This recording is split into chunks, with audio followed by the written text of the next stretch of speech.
Mr. Secretary Pro Tem, would you please call the roll? Thank you, Mr. Chairman. Commissioner Dorban has indicated that she would be absent this evening. Commissioner Powers? Here. I'm Commissioner Stylen. I'm present. Commissioner Vito? Here. Commissioner Zangara? Here. Chairman Eisterhold has indicated that he would not be here this evening. Acting Chairman Johnson? Here. Thank you. 5 here and 2 absent.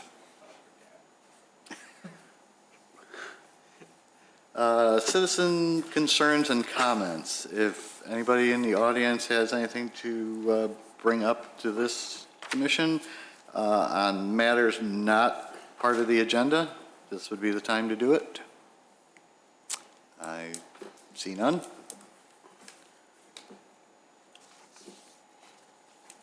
Consent items. We have docket number SCBA 14-32, Lexington Commons Plaza, 1041 to 1081 Lake Cook Road, appearance approval of a monument sign.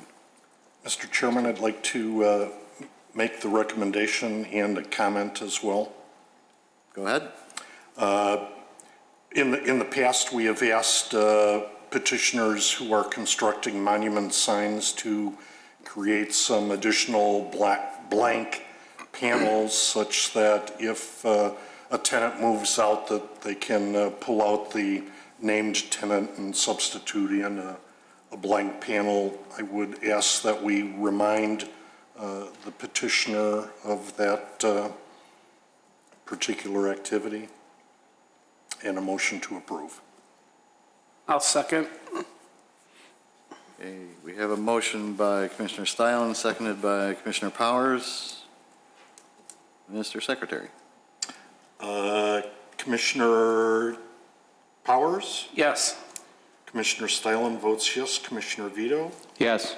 Commissioner Zangara? Yes. Chairman Johnson? Yes. And Ms. Dorband and Mr. Rufato are absent, so that's 5 yes with 2 absent. And you're going to note that somehow? Thank you. Items for review. Docket number 2014-18, Midwest Patient Resource Center, 2160 Foster Avenue, special use site plan approval for a medical cannabis dispensary. Mr. Secretary. Thank you. The Village of Wheeling is seeking amendments to Title 19 zoning. No. Oh, Wrong one. The other one.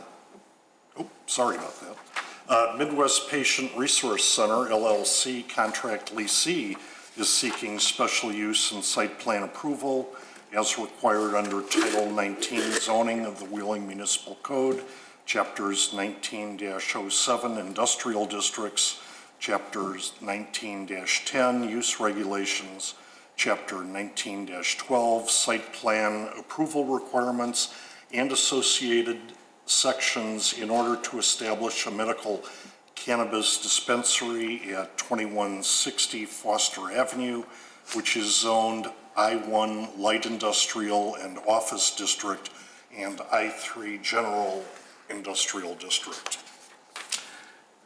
A zoning special use, as defined in Title 19 of the Village of Wheeling zoning, is the use of a parcel of land that requires review and consideration before approval due to circumstances or effects on the surrounding properties that may adversely affect them. In order to be considered for a special use, the petitioner is required to demonstrate through testimony to the Plan Commission at the public hearing why the request meets the condition of the village code, including but not limited to how the proposed use will not damage the enjoyment or use of the surrounding properties. Prior to the public hearing, the petitioner provides written statements to show that their request for special use meets the standards established in Title 19. The Commission chairperson will typically direct that these statements be entered into the record without a full reading of them at the hearing. Based upon the testimony and supporting materials submitted, the Plan Commission will make findings in support of or against the petitioner's testimony and report those findings to the village board. Thank you. Mr. Jennings. Thank you. As the commission would recall, the Village of Wheeling adopted zoning regulations related to medical cannabis dispensaries and cultivation centers earlier this year, following the state adoption of the Pilot Act. At this time, we have a special use petition in front of you. There are certain specific regulations listed in the village code. We've reviewed this application with respect to those, as well as our understanding of the state act. At this time, if the petitioner can come forward, and we can go ahead and swear you in and hear your presentation.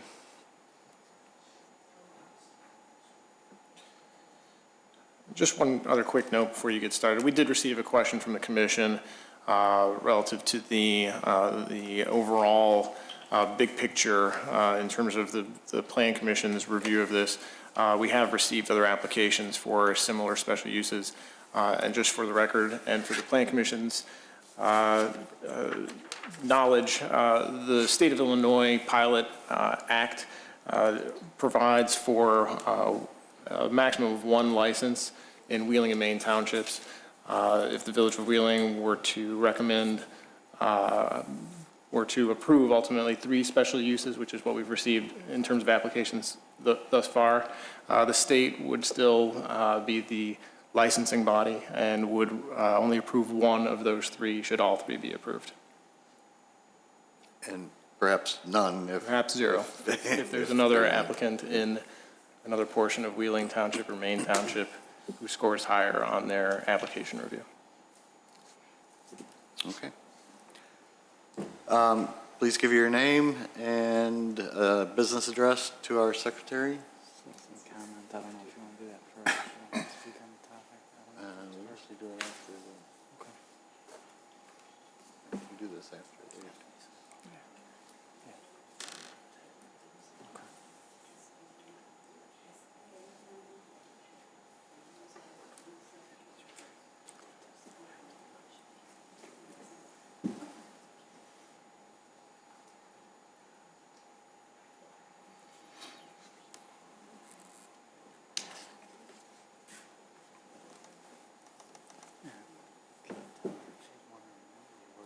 She wants to speak.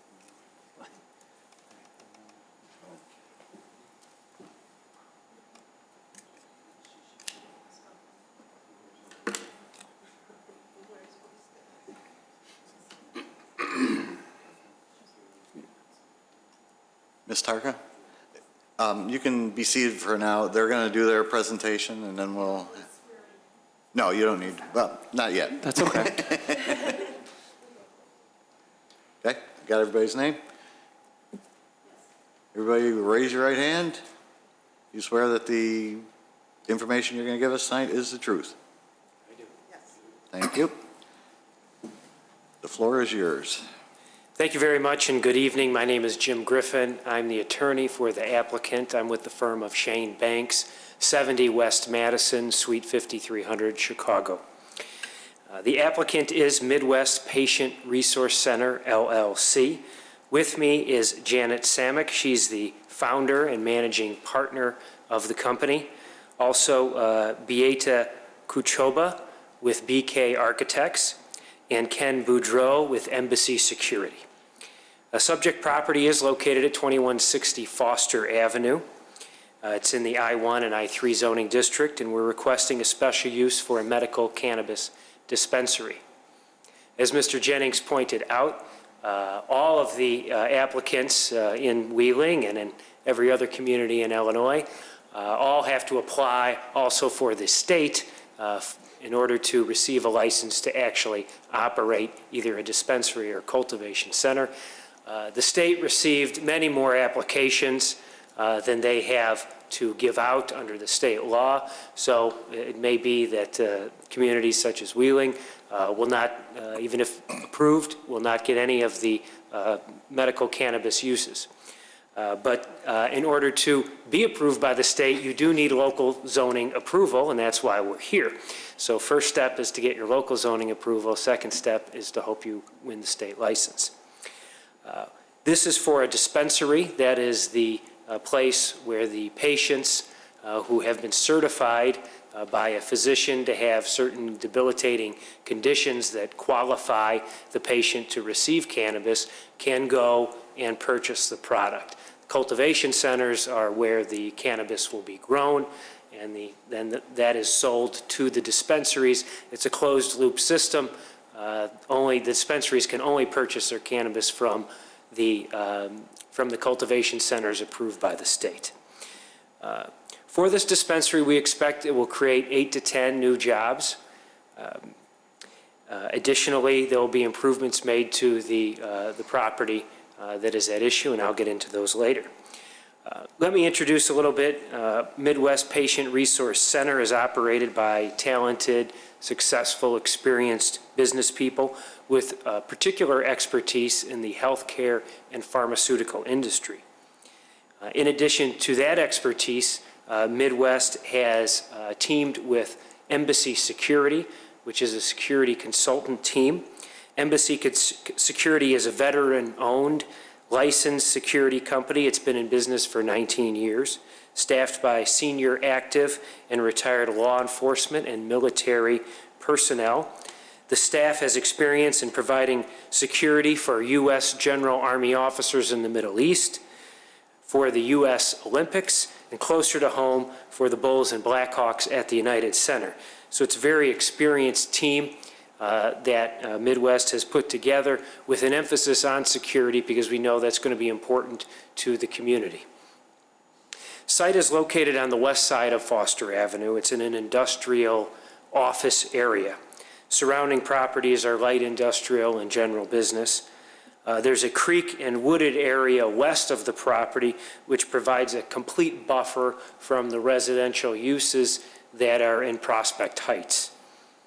This location complies with the state law, which has also been adopted by the village. It requires a 1,000-foot setback for any dispensary from schools and daycare uses. The building is a 5,000 square foot existing building. It's currently vacant. The dispensary will make use of the existing building on the site. However, significant improvements will be made to the building. Exterior improvements will be significant. They will improve the appearance of the building, removal of some existing windows for security, removal of some of the pavement and asphalt that's presently there in order to provide additional landscaping. And I know that's in your packet, so you can take a look at that, but the proposed improvements will substantially improve the exterior of the building that people see when they drive by Foster. On the inside of the building, it'll be a complete new build-out in order to create the dispensary operation and the types of rooms that you need in order to perform that. You need entry space, reception area space, consultation rooms, rooms where you have the retail sale occurring. Additionally, behind in the back office area, you need the rooms where you can store the cannabis. You can store cash that's utilized in the purchase and sale of it. And additionally, there's the interior delivery area, which is important because this building can accommodate interior deliveries so that when the product is delivered from the cultivation centers, it will all be done inside the building and so won't be visible to nearby buildings. So the idea is to create a clean, bright, comfortable interior space so that patients with these debilitating conditions feel comfortable coming to the dispensary to receive the medicinal cannabis. The improvements that are planned will be a substantial benefit to the community and to the neighboring properties. It's definitely going to improve and brighten up the appearance of the property. As far as impacts on surrounding properties that relate to your standards for a special use under your zoning ordinance, the dispensary can only sell to patients that have been certified by a physician and that receive a card from the state. Additionally, each patient has to select a dispensary at which they will receive their cannabis. So there are no drive-in customers. You have to be registered and you have to have selected the dispensary in order to be there. So that means that the volume of people coming and going on a daily basis is going to be relatively limited. We may have 3 to 5 employees on staff at any one time, and the patient volume may be approximately 30 per day. So the use and the traffic will be relatively light compared to other uses in the industrial area. Additionally, the deliveries, there'll only be a handful at the most of deliveries per week. Those deliveries will be made by small trucks and vans because the product itself is lightweight and small. So you don't need a large, semi-trailer to drop it off. Additionally, for security reasons, dispensaries are not going to keep that much product on hand at any one time. So this will not have a negative impact at all on the neighboring property owners. In fact, the neighboring property owners, unless they do some investigation and ask around, they really won't even know what is there. There will be a sign identifying that this is, the Midwest Patient Resource Center, but it won't have any reference to cannabis. There won't be any signage or anything like that. So neighboring property owners really won't even notice this, except the fact that they'll see a new, improved building that looks much better from the exterior. So we believe this will meet all of your standards for special use. I'm now going to turn it over to Janet Samick so she can provide you a little more background on the company itself and how the physical operations will work once it gets started. Thank you. Thank you.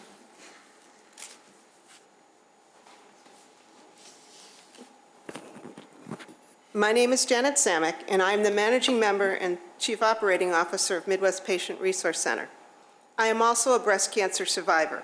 When I was going through chemotherapy, I was told to use marijuana to offset the effects of my treatment, but I was not comfortable finding and smoking an illegal product of unknown quality or potency. Now, with the passage of the medical cannabis pilot program, cancer patients like myself, along with those suffering from 40 other conditions named in the Act, can have access to legal, high-quality medical cannabis products to offset the side effects or symptoms of their conditions. A group of healthcare and business professionals have come together to form Midwest Patient Resource Center. Our mission is to provide compassionate, alternative palliative care to qualifying Illinois residents. We see ourselves as a resource patients and their caregivers can turn to for affordable and vetted, regulated medical cannabis products and related educational support. Midwest Patient Resource Center has a commitment to being inclusive to a diverse workforce. We have designed our building and our processes not only to be ADA compliant, but also to be a workplace that incorporates many aspects of universal design. Choices like handicap parking for both patients and employees, strategic placements of swipe card holders, all washrooms being handicapped accessible, are just a few examples of our commitment to meeting the needs of a disability-diverse community. Can I have the floor plan slide back up? Because it'll help with some of the descriptions of some of the operations. Thank you. Once the patients, so I'm going to talk a little bit about patient interaction at Midwest Patient Resource. Once the patients enter through the front door, they'll be greeted in the entry hall. I don't know if I have access to, yeah, I do. Okay. Okay, good. They'll be greeted in the entry hall here by our security guard, who will ensure they have a valid program card and identification. Only those with valid cards will be allowed to remain in the building. Cardholders will be staying in the waiting area here for the next available patient support specialist. A patient support specialist will begin the consultation by checking the state database to ensure the cardholder is assigned to our dispensary and for the amount of cannabis the patient is eligible to purchase during the current visit. The cardholder and the specialist will then enter the secure retail area, which is right over here.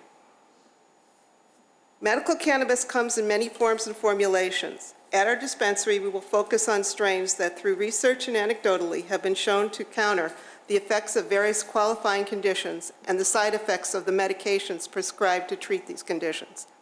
For example, the chemical makeup of one strain works well with glaucoma patients, while another strain with different chemical properties works well with patients suffering from seizures. Our patient support specialists will be trained to help the cardholders navigate the different cannabis products.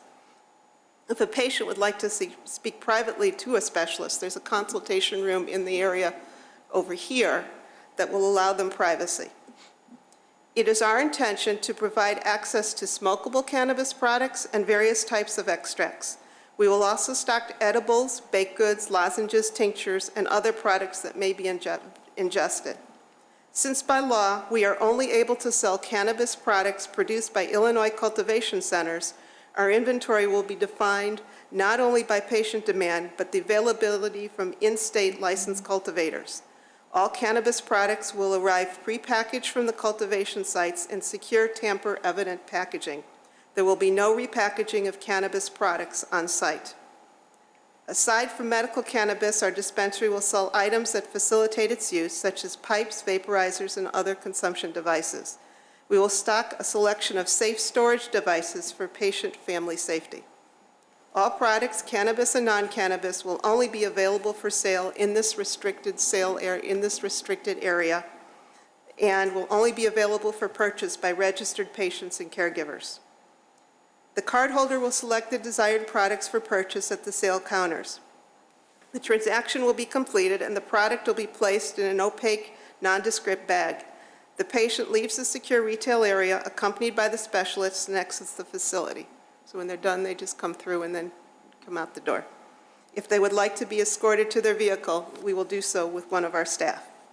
Repeat patients can call ahead for their orders. Staff will check their eligibility to purchase and set aside their order. They will need to come inside the building to pick up the orders, as we need to check their IDs and the validity of their card in person. So now I want to talk a little bit more about the secure area back here. There are 3 rooms in this area: the garage, the secure transfer area, and the storage vault.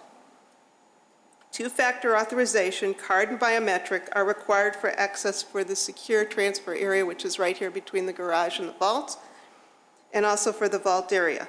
The vault will be lined with Armor Core fiberglass bullet-resistant panels and will have a heavy steel door. One example of how these rooms will function is delivery of cannabis products. A delivery truck from the cultivation center will pull into the garage. Cultivation trucks delivering product are often armored and will have their own security on board. The truck will be greeted by the agent in charge along with another staff member. Product will be taken to the secure transfer room where it will be logged and weighed. Once it's established the order is correct, the product will be transferred to the storage vault and payment will be given to the cultivation employees. The truck will then exit the premises. Exterior security cameras will track the departure of the vehicle. All transactions in the secure area will be monitored by security staff and interior security cameras. The rear entrance of the building is only available for employees. The staff area in the southwest part of the building is where our lunchroom lockers and non-secure storage are located. Hierarchical security allows only the appropriate staff in the different offices. Finally, we return to the patient access area in the front. This is our patient education area. We will have a conference room for multi-purpose events.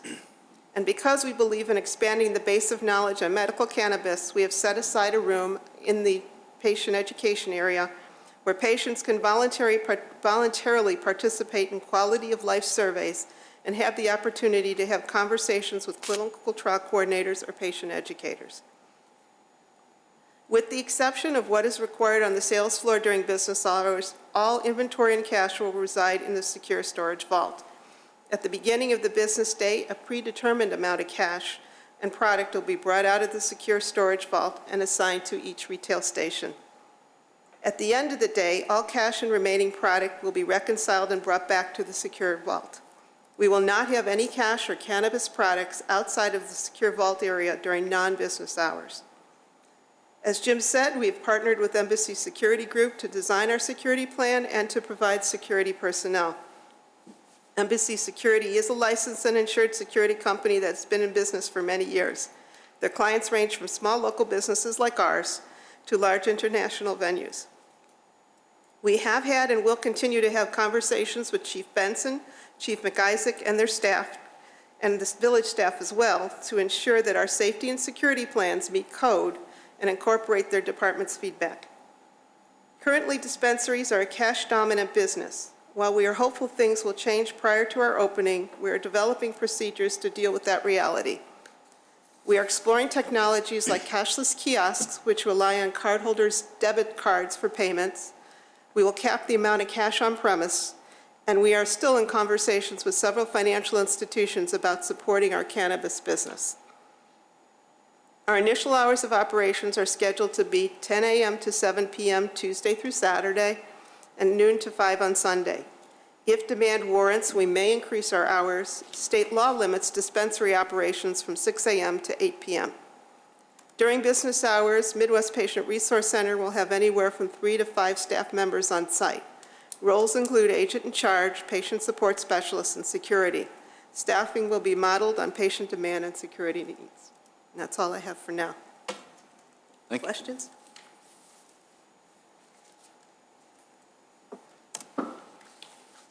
That will conclude our presentation. We're available for any questions. Thank you.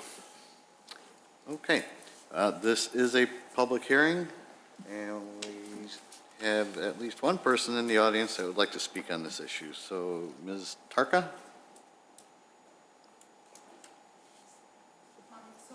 Oh, come on up here. Now you get sworn in.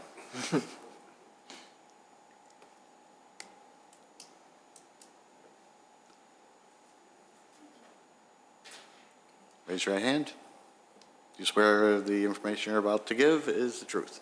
I do. Okay. I don't have information, but I have questions. My Okay. understanding is at a public hearing, if you have a question, you sign and get sworn Yes. in. Okay, thank you. So my questions have more to do with security, because I'm from the company, neighboring company at 2170 Foster Avenue. So I would like to know a little bit more about outside security, a little bit more about the parking situation. You know, that's really our concern. I'm all for the patients, so I have no problem with that. Just really looking for security of the building, because it's a marijuana product. Just want to make sure, you know, who's going to be nearby, who watches cameras, if there is any issues, who gets called. Okay. Thank you. Who'd like to speak on that? If I may. Well, good evening, gentlemen and ladies. My name is Kenneth Boudreau. I am the owner of MSC Security Group. In response to Ms. Tarka's question, which is a very valid question, which comes up time and time again throughout the many hearings that I've been in front of, as far as security and the camera system, just so you know, the state has mandated that all cameras... Would you mind just speaking into the microphone? I'm sorry, that all cameras, it's hard to talk to somebody with the... I apologize, my mom will be very mad at me. All camera systems within the facility are such detail that they will provide facial recognition and vehicular license plate recognition. It's a mandatory requirement by the state.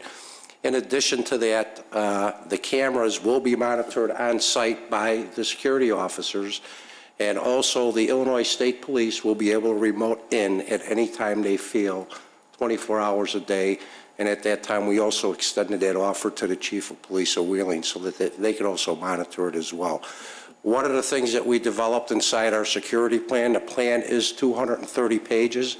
It covers all aspects of the operations of the business, including openings and closings, and we do take into consideration what we refer to as community deleterious impact upon its neighbors, to make sure that's not a part of it. So in meeting with this group, and I met with a lot of groups across the state, they are very concerned about the neighborhood that they're in. They want to be a part of that neighborhood, and therefore we have a community education process and also a way to communicate with our neighboring businesses if there is an issue. Also, the security officers, if they're granted their license, will be directed to pay particular attention to the surrounding businesses to make sure. At no time under state law is anybody allowed to consume any medical marijuana on the premises or in the parking lot or on the street. They can only do it at their house.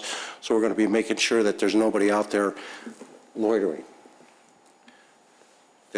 if I hit it. Do you have a follow-up? The cameras outside, we have numerous cameras. I don't want to go into it and give away all our cameras, but I could tell you this, the cameras are providing 360-degree protection, and they extend about 300 feet in all directions. What I didn't catch is it live monitoring or is it filmed monitoring? That's the part I wasn't sure, like after hours. I understand during hours, there's inside monitoring, but what was the after hours, who's watching that? Well, there is an extensive, the building's protected by 3 different electronic surveillance security systems. One of them is video surveillance, one of them is intrusion detection, and the other one is access control, which controls the access and tracks the access of every employee within that building. So what happens after hours, if that's what you're concerned with, there is an extensive and comprehensive, detailed, integrated security system, which in the event there is an alarm, we utilize motion tracking cameras, which will also send off an alarm. If you walk past the building, I'm going to get an email that someone walked past the building. And that also at the same time, to prevent false alarms, that same notification will go to the Wheeling Police Department, and they will be able to live remote in immediately upon the activation of any type of alarm. During hours of operation, the security officers will be there. And if granted the license, we hope to, because one of the things that we practice with all businesses is emergency plans, even in times of inclement weather, where we actually rehearse with other businesses and provide safe havens for other businesses just in case they may have a problem. Then we would work together to try and be a community of one. Thank you.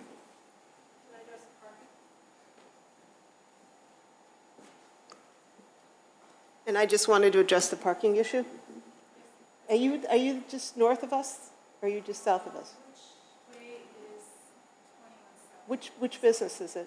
NTN Bearing. Okay. It's a white building. Okay, so we have a total of, I think, 18 parking spaces. So we anticipate that that should meet just about all of the need based on our projections. So we feel that we've got adequate parking. If we find that it is getting to be an annoyance to our neighbors, then we'll have to come back around and figure out how to accommodate additional parking in the grass area back there, but we don't anticipate that that's going to be an issue. We don't want anybody parking on the street. Part of the reason that we went for this type of a building is so that all the parking would be on the property itself and not on the street. Is there anyone else in the audience that would like to speak on this? Okay, then I'll start with the commissioners. Commissioner Stylen. Thank you, Mr. Chairman.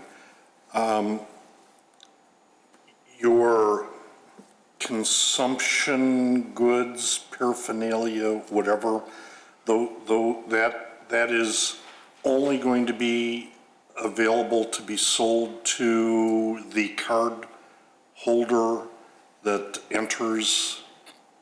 That is correct. And is And blessed it's only for the people who are licensed card holders from the state, and it's only going to be in the retail area behind the closed doors. And will they be luckily your building doesn't have a lot of windows and stuff. I mean, it's not like a storefront and stuff like that. You won't be advertising that. No. It's an accommodation for our patients. It's not its own profit center. Right. Can you tell me approximately how many customers do you think you'll have per day? When we're up to full capacity, we're probably going to have somewhere between 30 and 40 customers a day. We think that when we first opened, it will be less because it will take a while for both the cultivation centers to get full inventory to us and patients to get their cards. And when do people normally, I don't know, we don't have any. It's the first time for everybody. Yeah. Do you think people will call in and schedule an appointment so that, if there is a parking mass problem that you'll be able to control when people come and leave? We can currently, we don't have that. We can definitely build that in. What we would do is encourage people to call ahead if they want to make sure that they're not waiting, but we don't anticipate that. Yeah, because that would inconvenience the patrons Absolutely. as well. We don't want to have, and we want we want it to be efficient. We don't want it to be a burden. Okay. I have a question for staff. As long as the state is the entity that grants the approval to potentially one of the people that have requested the special use in our town thus far, what happens when to the ones that aren't selected? Does the special use expire when the first one is established? Or if the state were to say 2 years from now, you could have 2 or 3 in town, would the special use continue for that length of time? It would not, so the way the pilot program is written, it runs a couple of years. We're I think a year into it already, I believe. And feel free to correct me on the dates. But the automatic expiration of an approved special use would happen before the pilot act ends, if that makes sense. So we have in our code, if you don't operate a special use within a year of being awarded that special use, it expires automatically. Okay. Sure. And each one of these could be conditioned on receiving the license. So that each special use, if the village does grant more than one, could have the condition of approval attached to it. Okay. I think that's a pretty good condition. Is that in our recommendation thus far? Not thus far. It can be added, though. Yeah, I think it probably should be. Question, I know that there's some problems, at least the last time we had a petitioner in, with the fact that you have to be a cash-only business today, and there is no credit card Right. operation allowed today. Is that going to change? Have you heard anything? Well, all I can say, I've not heard that we are inching forward. When medical cannabis first started being rolled out across the country, no banks would take it. When recreational cannabis started happening in Colorado and Washington, there are now 100 banks in the Northwest that take it.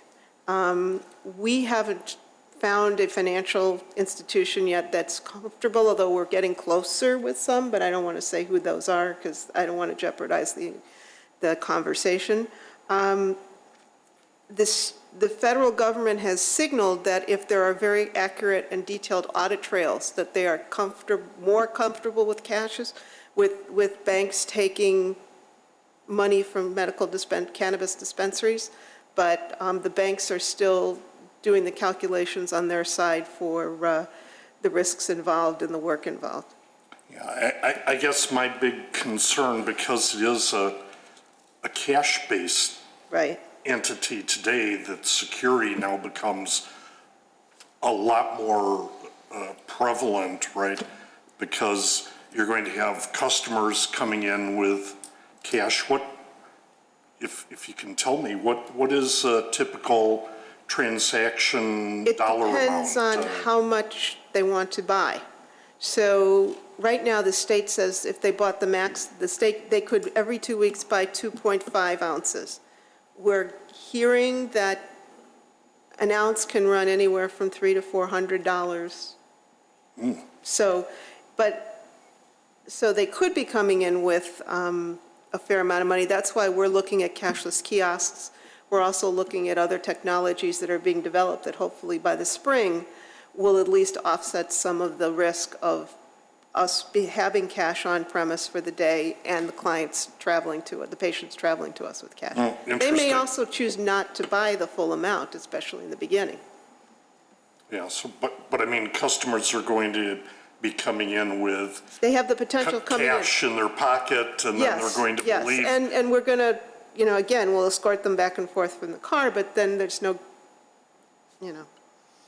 And I understand even employees can't be paid by check and stuff, they have to be paid. currently, that's the way it is. In- We're in hoping, cash, I we're mean- really hoping that we're able to have something else in place by the time we're operational. So I presume the garage area is probably going to be where if you have an armored car coming to pick up your cash or whatever, Yes. that it will also use that Correct. secure area to do those Right, kinds of that's what that's designed for. transactions. Well, I sure wish that I don't know if it's the state or the federal government or the banks or whomever it is, allows you to move to a cashless system. I think Well- that will alleviate a lot of the security. It will, and it's not just for us, the cultivation centers will be dealing in, they have much more exposure than we do, so we're hoping that a state-chartered bank, which is going to, or state-chartered credit union will come online between now and the time we all become operational to be able to be a clearinghouse for us. Okay. I think, the changes that you're proposing to the building are nice. There's some questions about the roof material, standing We brought seam samples. stuff, so I'll let the other commissioners go, but I think it's a relatively nice place, maybe not as easy to get to as some other places, but I think, welcome to the village. I hope Thank you. the state gives you, I would just like to say, I think, for all the petitioners that we've had, you seem to have a lot better design with your floor plan, and your security sounds a lot better than others, but maybe they haven't been so open with their Thank you. security. So, Thank you very much. thank you, Mr. Chairman. Thank you. Commissioner Powers. Thank you, Mr. Chairman. I'd like to echo what Commissioner Stylen said. Presentation was really good, and I think the building looks great, too. Some couple questions I'll ask, and then I'll have at least some time for my commissioners, is when this building got proposed, Andrew, who was notified? Were the people in the back notified? And what's like the limit, the area of people who were notified? So the houses in back of this property, even though they were Prospect Heights, were they notified at all? I was just curious. The regulation is set by the state, separate from the cannabis dispensary, but it's a 250-foot radius from the property line, exclusive of streets. Okay. So we probably, I would estimate, maybe 8 houses, and the rest were the industrial properties within 250 feet along Foster. Okay, thanks. I really appreciate you showing us the floor plan and kind of showing us how transaction will be handled and the movement within the building. I thought that was really good. Something I'd like to know is when somebody comes to the dispensary, it sounds to me like there's consultation on different types of drugs that they can take and stuff like that. So do they come there with a prescription, or do they come there with like a symptom, they need help with something, and you guys say, okay, well, I think this is what's going to work for you? How is that actually kind of determined when somebody comes in there? Well, there's a couple different ways. First of all, the process of them getting a card is just that they will get a recommendation from a physician, that the physician has an ongoing relationship with them and that they have one of the qualifying conditions. Okay. Now, as far as their knowledge or needing a consultation, some patients have done their research or have gone to Colorado or Washington, where states where they can buy recreational, and they know that they like this particular strain versus that particular strain, and they'll just come in and say, do you have this, or what do you have that's similar, the properties, and it's in and out. What we anticipate may happen is that since this is new for the state, that there's going to be a portion of patients who are not really familiar with the different strains and say, okay, I'm suffering from glaucoma, or I'm suffering from cancer, chemotherapy, or I'm suffering from fibromyalgia, which, what recommendations do you have? Now, there's also different formulations based, sometimes it might be a plant material that you smoke, sometimes it might be an oil that you can put on your tongue, and they may not be familiar with the dosing, so we can also help them make recommendations with the dosing themselves. Some physicians might be knowledgeable enough to be able to say, take this amount of, this, and almost write in a prescription, but I have a feeling that they're going to be relying on our experience and our training for that. Okay. When I'm not sure what the state mandate as far as this facility is concerned, does the state give you specific rules that you have to follow? I know our village planner mentioned something about scoring. So when the state comes in and scores, are they looking for, let's say, what type of security they are, and they're just ranking you on what amenities you have within the facility? That, Well, because I know you said you have like armored, windows, and in the safe area it's all secured. I mean, does that all come into play, or is that mandated by the state that you must minimally have a certain amount? You're inside your building, you must have these precautions in there. It's actually a two-part question, even though you, first of all, in the application, there were 5 areas that we needed to demonstrate competence. There was suitability of the location, which included the zoning.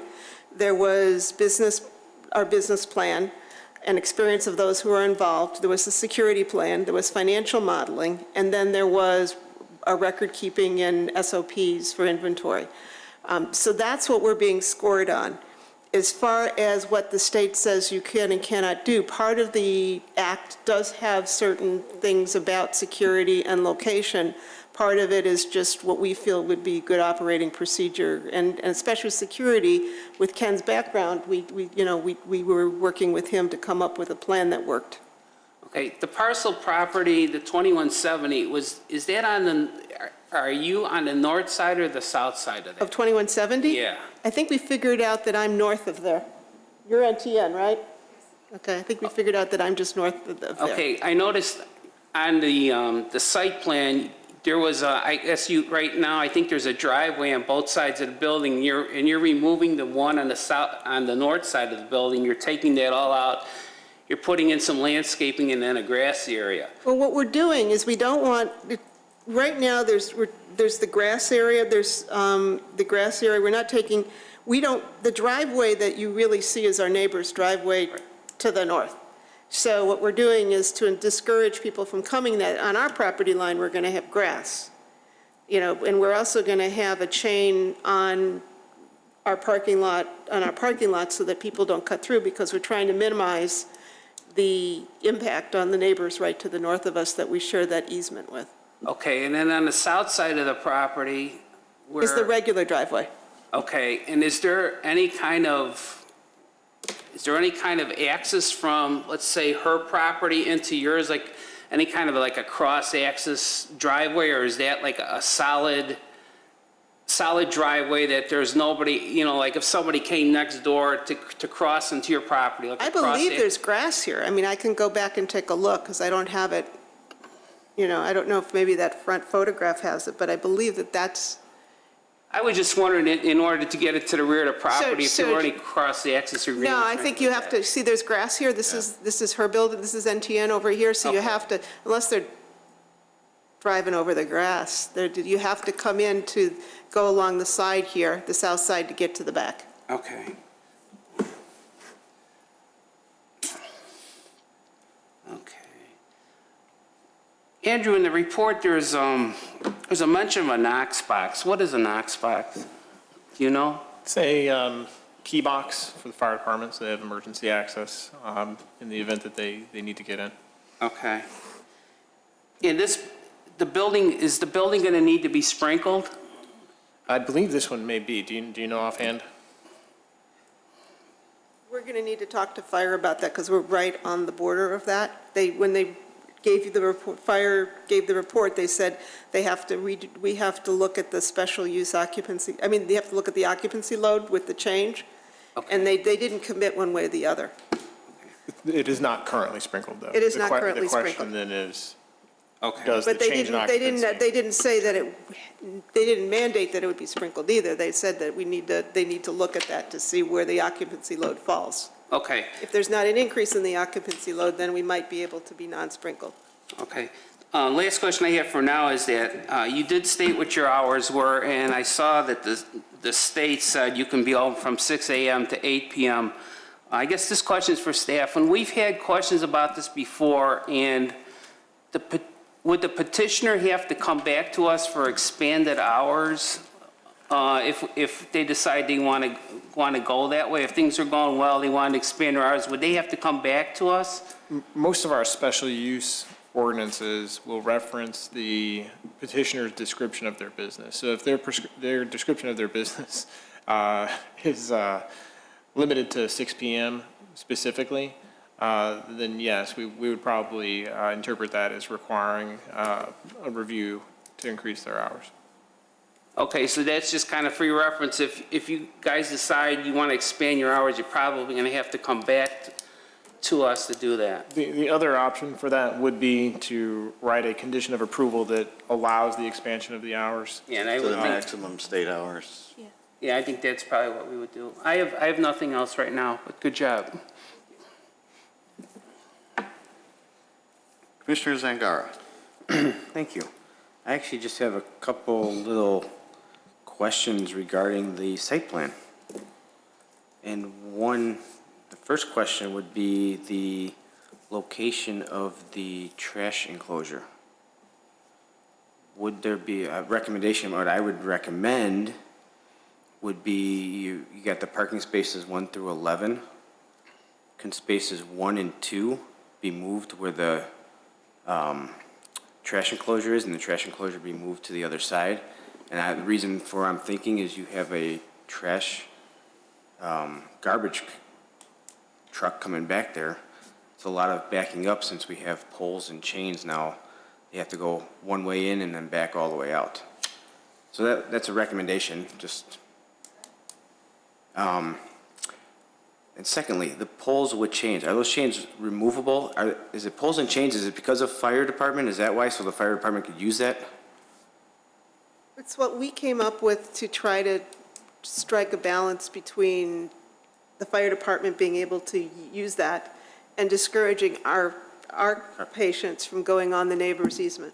Okay, and speaking of the hours, do you guys close like during a lunch hour, or is it just No, continuously we'll open? have some, we're going to be staffed so that when we're open 10 to 7, we are open 10 to 7. Okay, so, I really believe that was it. I really enjoyed it, and one of the reasons the recommendation with the garbage was you're doing all that nice landscaping over there, and you're blocking it with a trash bin, trash enclosure. Let the employees go over there and sit or something, lunchtime. That's why I asked about lunch, if they could, if they're going outside or whatnot, so. Besides that, I think it was great. I did have, I know in the past when we talked about this, we had, we talked about gates with fences. Was that just that was just part of our discussions? That's not regulated by the state or anything? You're saying for this particular use? Yes. Fence on the property? I don't think that we had a specific regulation in the Okay. village code. I just remember us talking about that where they have to get buzzed in, a gate would open, and then they would get, I don't think we ended up with a specific requirement on the exterior of the building. okay. If I could just address that real quick. And during our meetings with the chief of police and also the fire department, it's common, and I'm a retired law enforcement professional after 33 years, that usually fences keep the good people out and allow the bad people in. That's why when we develop our security plans, it's a redundant level of security with multiple barriers that once you get to the building, it's all about delay, deter, and detect before they get there. Sometimes we have to think of our police officers that if they can't drive around the back of the building, they're not going to check it. And the same thing with the fire department when they pull up. So it's not mandated by state law. Most of their starts at the four corners of the building and moving in aside from the zoning issues. That's perfect. That's all I had. Thank you. All right, Commissioner Vito? Yeah, just a couple follow-ups, mainly to do with security. How many security personnel will be there at any given time? We recommended staffing at this time. I am in the business of supplying security guards, but I have to be cognizant of the fact that my businesses have to make money. I mean, so right now, I believe using the standard of security with the employees and the procedures that we have, it's a controlled entrance facility. Nobody gets through the door. The front half of that entrance is what's called a man trap. It's like when you go to a high-end jewelry shop, you have to walk in, the security is going to buzz you in.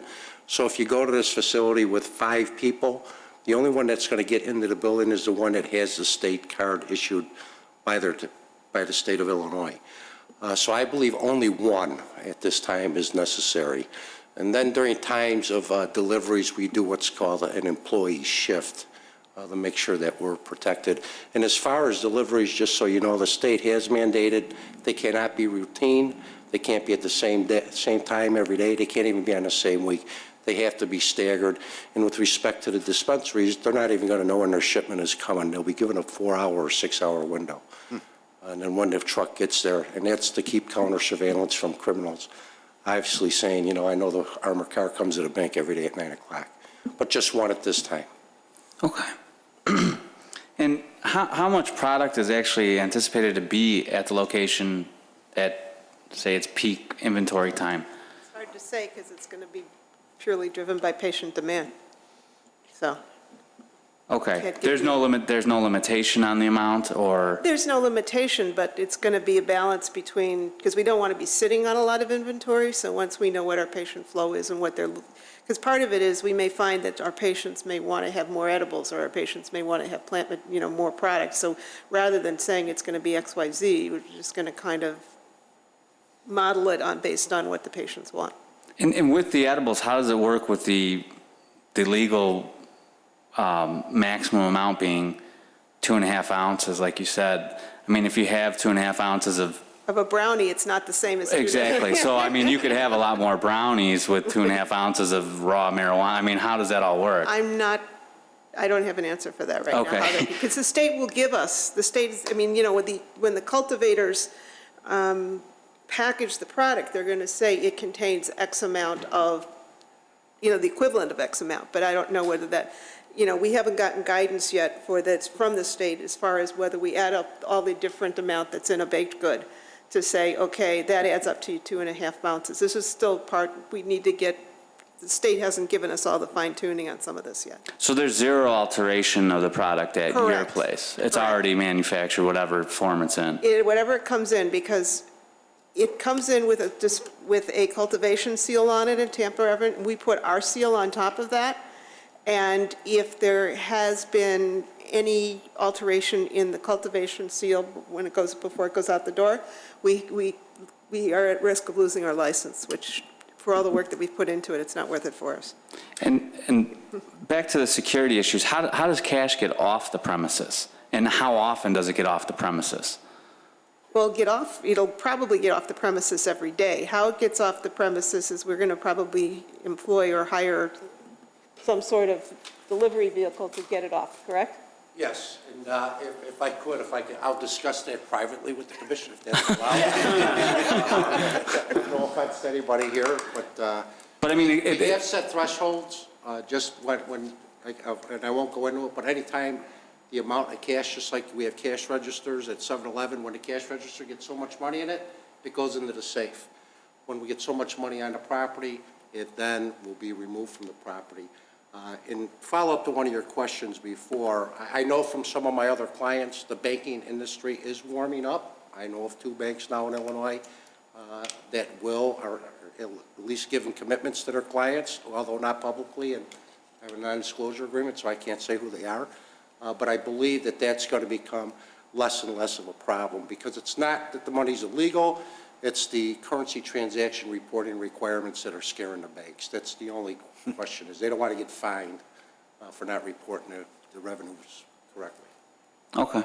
That's all I have. Thank you. Thank you. All right, I just had a couple of things. Most of mine were covered already.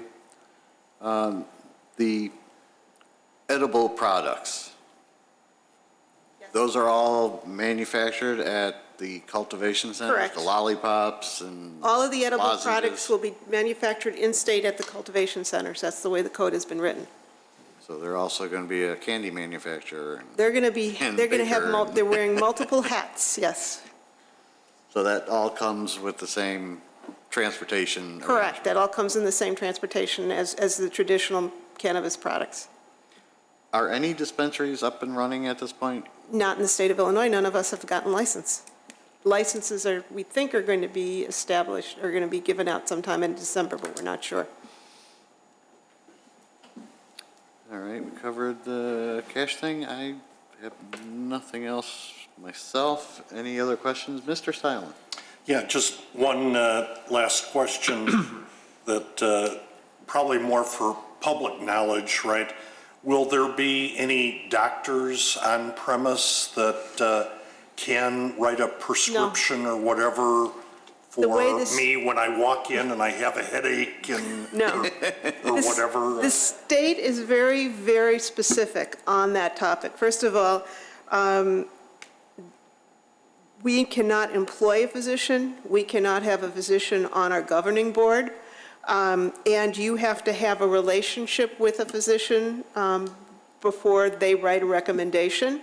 So you can't just go into one, and you have to have in your medical record, you have to have a history of one of the 40 specific disease, conditions that are in the code, and pain is not one of them. It could be fibromyalgia, it could be a spinal issue that's a specific medical diagnosis, but you can't just go in and say, I have a headache, write me a prescription. They were very, very rigorous in putting the code together to make sure that it's very targeted for a specific patient population.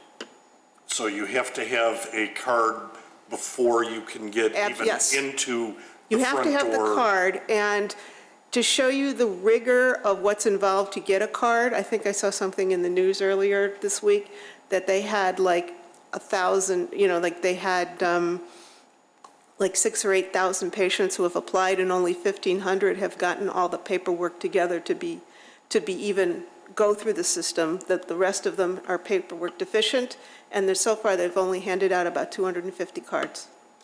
Okay, thank you, Mr. Chairman.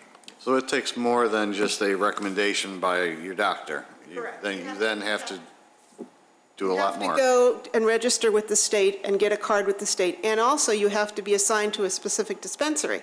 So not only do you have to have a card, but you have to have a card and say, I will be going to Midwest Patient Resource Center or another dispensary. And you have to go to that dispensary. You can't say, well, I don't like that one in Wheeling, I want to go to the one in Chicago. You have to re-register your card with a different dispensary. Okay, interesting. Any other questions? I have one that staff may know the answer to. Do you know what other municipalities in Wheeling and Main Township approved these? Or are we kind of the only one, or? I think I had, and actually the petitioner may have better knowledge of this. Do you know for sure? Have you read the other licenses that have been applied for in Wheeling and Main Townships? Well, I know there's a total of 6. There are the 3 here in Wheeling. There's 1 in Mount Prospect. And those are the only, of the 6, those are the only 4 I know of. I don't know where the other 2 have applied. Okay, do you know of any of what villages have allowed it other than Wheeling and Mount Prospect in the 2 townships? Des Plaines has. I think Buffalo, I don't know exactly where the boundaries of a Wheeling Township. Okay. I don't know what Arlington Heights has said one way or the other. And I think some of the other towns, I just don't know. Okay, thanks. I could add a few more jurisdictions. The city of Chicago, Naperville, Joliet, and I believe Tinley Park. And I won't go, because I was just in Peoria yesterday testifying before another panel of fine commissioners, so. Hang on just a second. Commissioner Power. Just a couple more from the staff report. What type of generator is going in the back, natural gas or diesel? Anybody know? I know. Okay. It will be natural gas. Okay. Another question in the staff report is, What type of material is going to be used to enclose the trash container and the generator? Is it going to? Okay, we're going to use a vinyl, Yadi? A vinyl type fence. Vinyl fence, okay. And last question is, the seams in the, are they, the seams in the roof, are they standing seams? Yes. I brought some samples.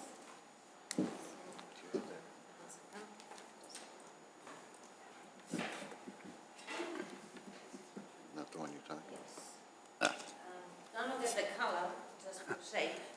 The color of the roof of a canopy is a dark brown, and which is very similar of a color what we have right now.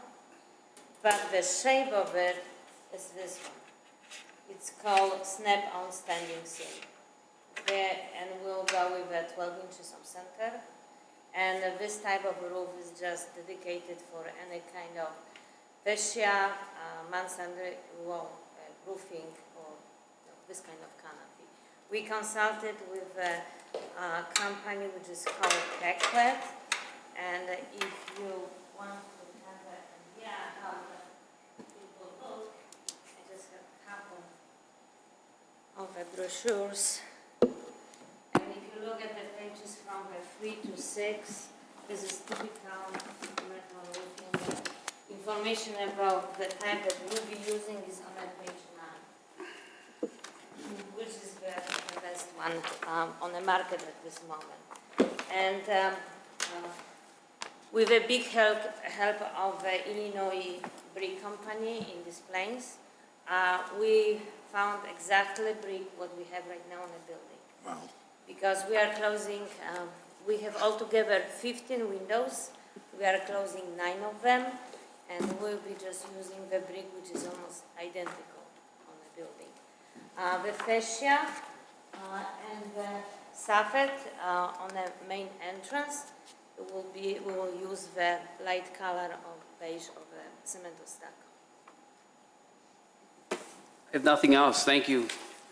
That material that you just had in your hand, that's what's making up the band around the top of the building?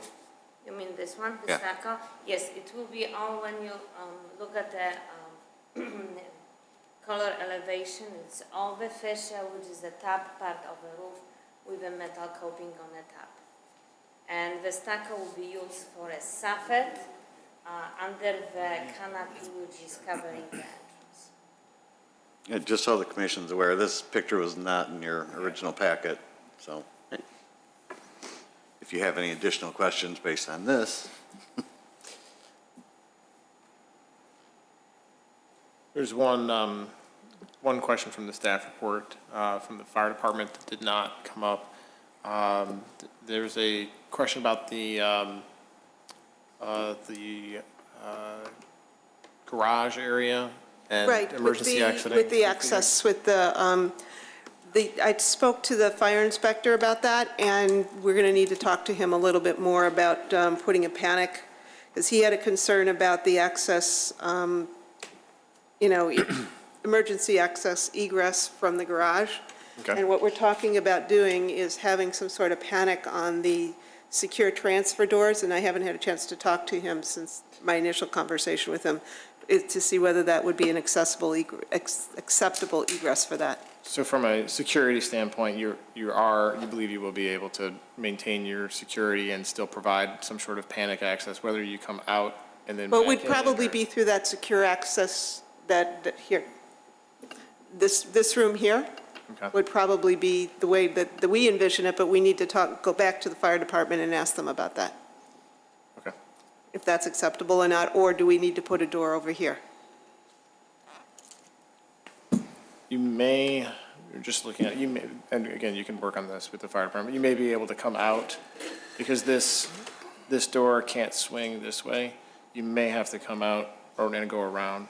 Okay. But as long as you're open to suggestions that Yes, deal with panic bars on the inside going out, right. whether it's an So- exterior wall or not, you'll figure it out. Yeah, we need to go back to him, because this is, we didn't get the report until Monday when it was posted, so we needed to go back and have some conversations among ourselves, and we didn't have the Okay, opportunity to get back to fire department for tonight. okay. Any other questions from the commission? Ms. Tarka, you look like you had another question? I just have one question for the people getting the card. Do they have to be fingerprinted? Yes. All right, if there's no more questions, do I hear a motion? What conditions do we have? Oh, Right now, I have drafted two. Number one, that the dispensary may increase its hours to 6 a.m. to 8 p.m. as permitted by the state act, subject to patient demand. And number two, that the special use is subject to approval of a dispensary license by the state of Illinois. Are there So any- moved. Any other conditions?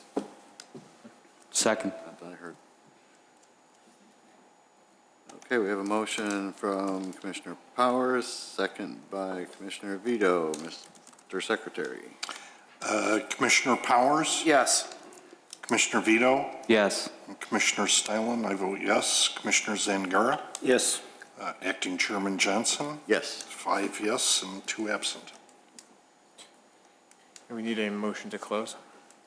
So moved, Mr. Chairman. Second. All in favor? Aye. Aye.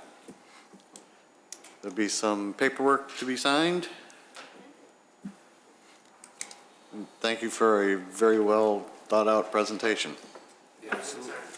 And for anyone who may be following this at home, the Plan Commission recommendation will be forwarded to the village board, who will make a final decision at an upcoming meeting. If you have questions about the agenda of the board, you can call the village offices or check the website. It'll be posted on a number of locations.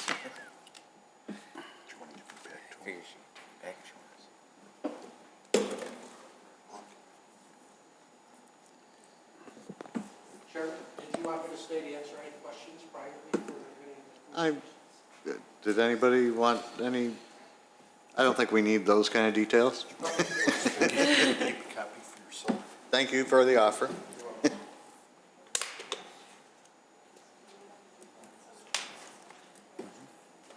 up being a suspect if we knew it. I have no idea. There were only 5 people who. Yeah. Oh, I don't know. What is that? The Oh, yeah. The booklet. Thank you so much.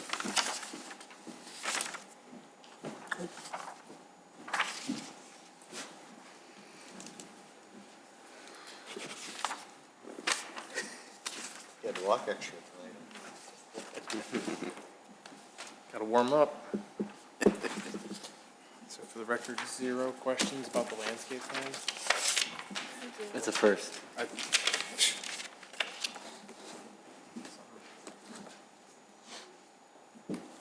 Somebody wasn't here, so.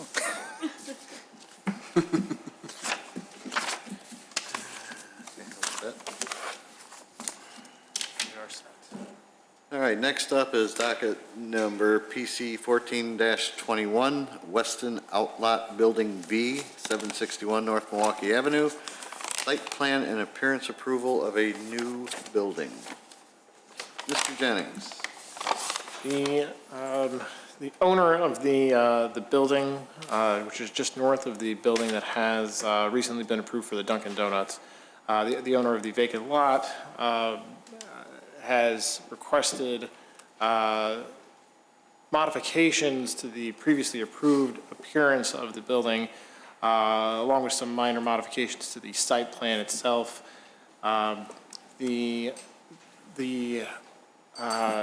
original building design was represented in the PUD materials by a sample, which was, as it turns out, the building just to the south here. So that sample elevation was to be applied to the various buildings. Those that have received approvals for an alternate appearance at the site include the building that's now Twin Peaks.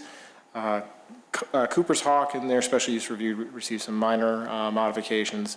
The building with Devon Bank was also approved for a modified appearance. So at this time, there's a proposal in your packets for a elevation, which you see here, which does not have, at least in the opinion of staff, an appearance matching the appearance of the retail buildings that were submitted with the original PUD. So the first question to the commission would be just a interpretation. You have in your packets the excerpt from the code, which gives you guidance as to the criteria for a major versus minor appearance modification, as well as the level of review for what's considered a construction change, which would be an extremely minor modification. So the first question to the commission is what the level of review for this particular modification would be. If you would like to have questions to the petitioner to make that determination, you're certainly welcome to do that, but you could also just take a poll as to what the level of review should be. Do we have any drawings of what was originally approved? You know what, I think I forgot to do that. Oh, here they are. Nope, yep, that is the original. They're not right next to each other, correct? Oh, no, that's not. I'll go back to the photograph of the, there we go. So this is essentially the approved appearance. You have the brick columns, the ephes above, storefront windows, the canopy at the rotunda area, as well as the awnings. This building was modified slightly. The color of the canopy was changed. The color of the ephes was changed.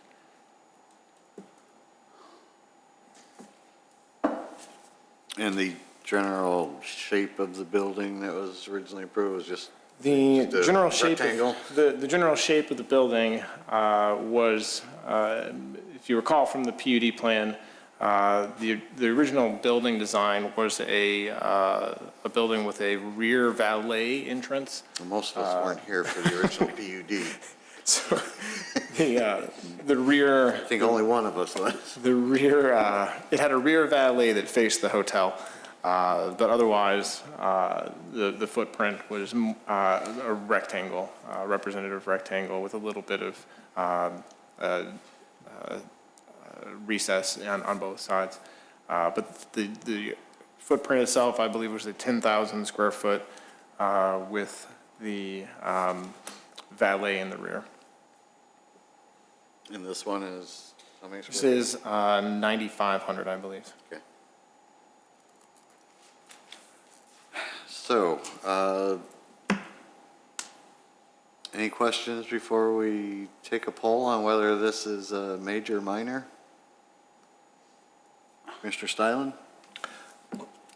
No, but I mean, the only thing is that it's, to me, it's significantly different than what was proposed and what I think was intended to be more uniform across the center, although it did have a strange aspect that it was exactly reverse of all the other buildings. The entrance was more towards the western property, right, Andrew?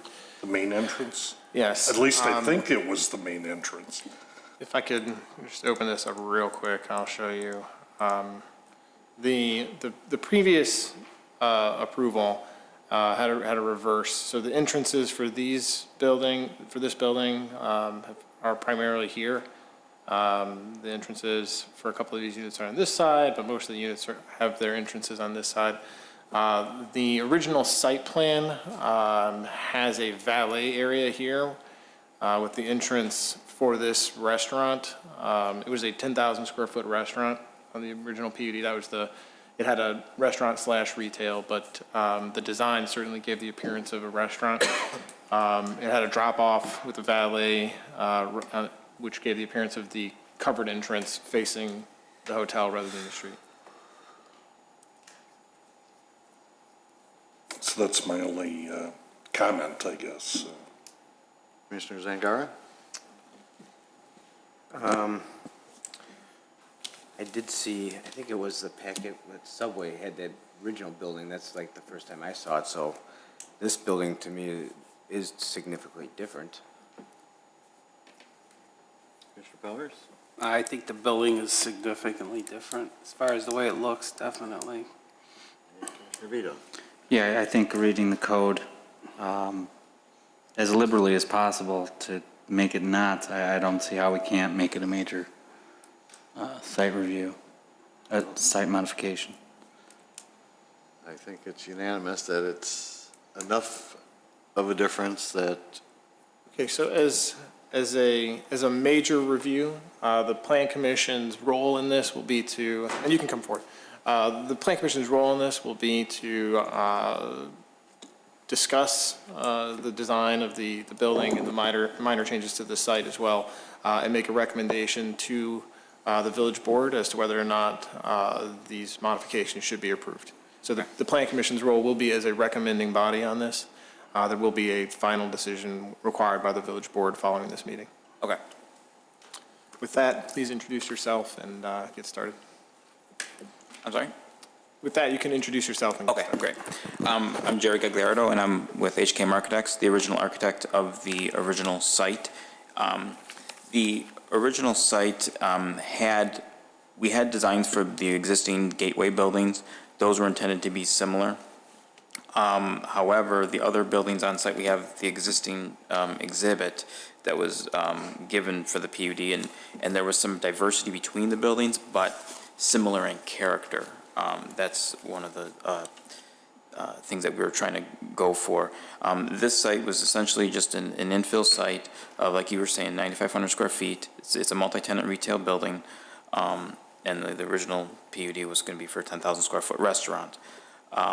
The goal was to tie in the design to the existing buildings, as we noticed that Building A and Building F, they did have similar or non-similar architectural elements. So our goal was to kind of tie in those materials with coloring and natural stone, natural cedar appearances, and just similar architectural elements to this to the existing C and D building. So you would see our existing sign band and brick piers are kind of matching up to the, we were mimicking the architectural styling of the existing gateway buildings. And we're also, I noticed that they were, the Spears and the Cooper Hawk had started introducing brick and stone into their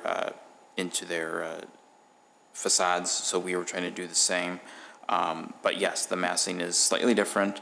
But then again, these buildings were designed 10 years ago. We're trying to update the character of the, we're not trying to just regurgitate what was done on the site, because this building essentially is turned their back to these buildings, so they're not essentially the same. So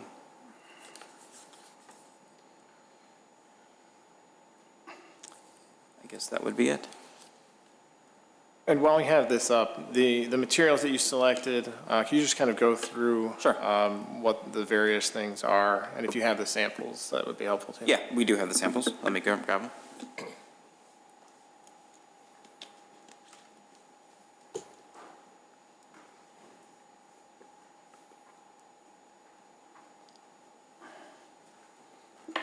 So we noticed a lot of the existing buildings on the site had carried a lot of natural stone and cedar and just tan and color, more natural materials and colors. So we're trying to use very similar materials. Yeah, and so we were conscious of that when we were selecting our bricks, our stones.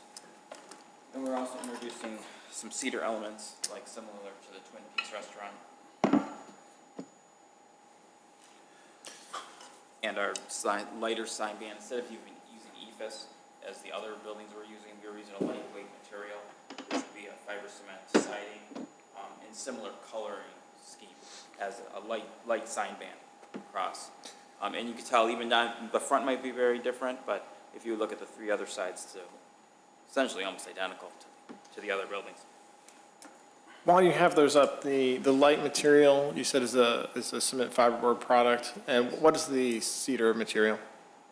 This is actually fiber cement as well. So they're both the fiber cement. Just for this purpose. And are they in is that the form of those? Is is it panel, like a lap of some sort? It's a lap siding, exactly. It's, it would, I don't want to say a horizontal siding like residential. It's more of a commercial look to it. Okay. And the other one would also be arranged as a lap siding? This one? The metal panel? The light sign band material? Oh, the light sign band, yes, that's a horizontal Same siding as kind, well, just at a smaller scale. Okay.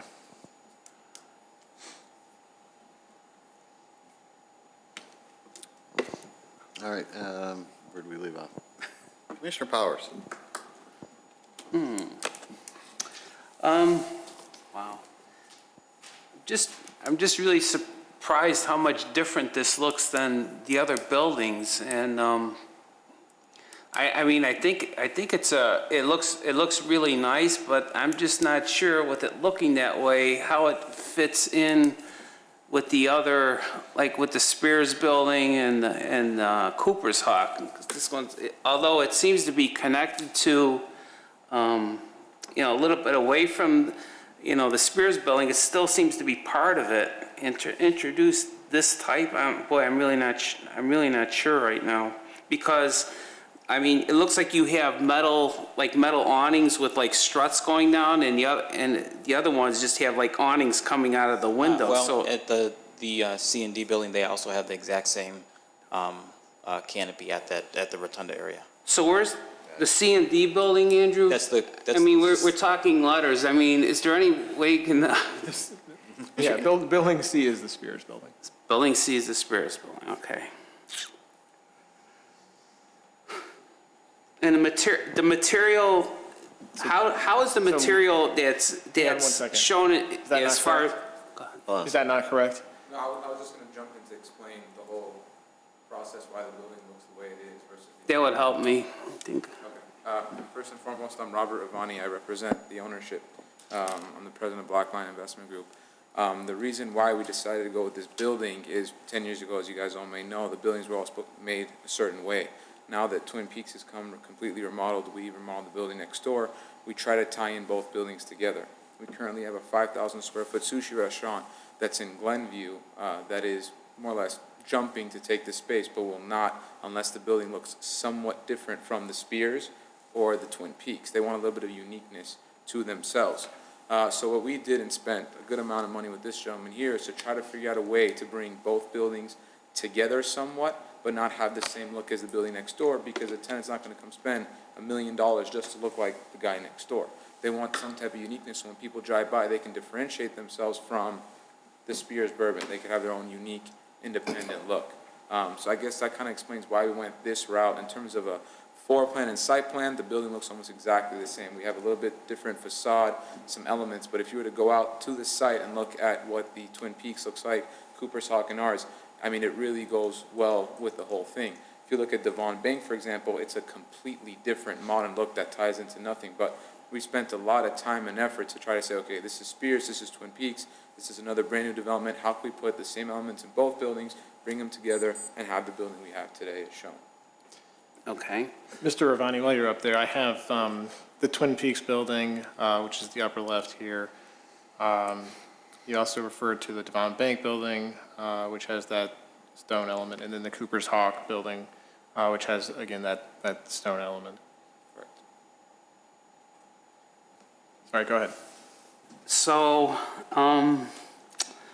the materials that you use for the new building, how do they compare to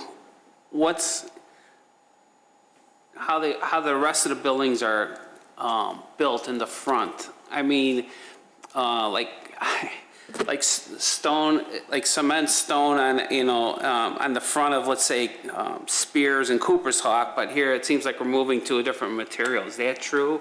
Or it just, it's the same type of material, but different type of look? I guess that's what I'm trying to put my hands around right now. Well, when you see the Cooper's Hawk facade, we were kind of trying to incorporate that theme into our massing, and our stone massing on our wall kind of incorporates that into the sushi restaurant. We were taking some of the metal canopies and kind of reusing those as well. Okay. And the sign band and the piers are essentially just ripped off of these buildings and put onto ours, essentially. And then the color scheme is another big entity to kind of tie them together, with the tan sign band and the brick piers. And then we're also trying to incorporate some of the cedar from the Twin Peaks building, and then we incorporated that into ours, into the again, the sushi restaurant. And it seemed like the stone seemed like it was throughout common on all buildings as well. Okay.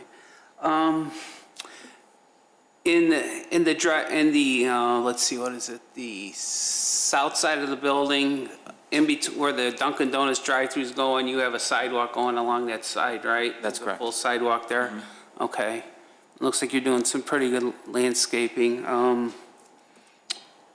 think that's really all I have for right now. Thank you. And I want to interject on a couple of things. If you guys don't mind, if we have the time to go through why we designed the building the way it is versus the one that was designed 10 years ago, if you guys like to hear that. Sure. Okay, so the building, the way it is, I know, I've been watching you guys hearings. Could you come a little Sorry, closer to the I've microphone? been watching your hearings for the past year or so from LA, because I'm not here that often, so I watch. Wow, we make it all the way out to LA, huh? Oh, hey, you guys are important, to say the least. So we took everything you guys said in the past hearings of what's important. You guys want sidewalks. We didn't put that other drive-through lane. You want the sidewalk going from back. Andrew and I have spoken at length about what would be the best way for this building to be constructed. So we took care of that sidewalk, which was a concern. So if people parked in the back, they can come to the front of the building. There's a bit of an indent in the front of the building, or the new proposed building, because we wanted to allow for an outdoor patio for people to have a better environment to come eat, drink in the summertime, if that's the case. The reason why the building may be jogged a little bit more, has these cuts in and out, and you say, well, it's kind of funky looking, it's to allow for more outdoor patio space. If we were to go from the building plan 10 years ago, you have a little strip of sidewalk like the existing building next door, and that's it. I think everyone in the village loves the new look that Spears has with the fireplace out on the corner. They can come there for dinner, they could eat there, they can feel comfortable, it's more of a lounge environment. As I mentioned, the sushi tenant spending $1 million in their build out, and they will not come unless they have these elements there. I mean, people are willing to build them buildings left and left, right. They said, listen, we need these elements. Please make it for us. I know what these customers want. The reason, Andrew, could you bring up the elevation, the front elevation? Thank you. The reason why we have, I guess, I'll show you. Does this work? This tower here is because other buildings have a uniqueness of being right out in the front. They're not really combined. There's a driveway instead of a building being next to them. So this building has that tower, because you can see on the side of the tower there's signage for the potential tenant. So whoever's driving north or southbound could actually see their sign from Lake Cook Road, or they could be seen from Milwaukee Avenue. So this allowed, this tenant would be more of a interior end cap to have the potential visibility from north and southbound traffic. Instead of going with the rotunda look, which is on the other two buildings, we more or less mirrored the same rotunda look, but just metal awnings that came straight up and down versus that rounded look, so we can allow for more of an outdoor patio space as well. So I guess that's more or less from A to Z why we decided to design it the way we did. We try to keep it as much as we could as the 10 years ago, with just upgraded modifications to make everybody happier in its present day. One point I want to bring up, I know you guys may recommend to go for the next hearing.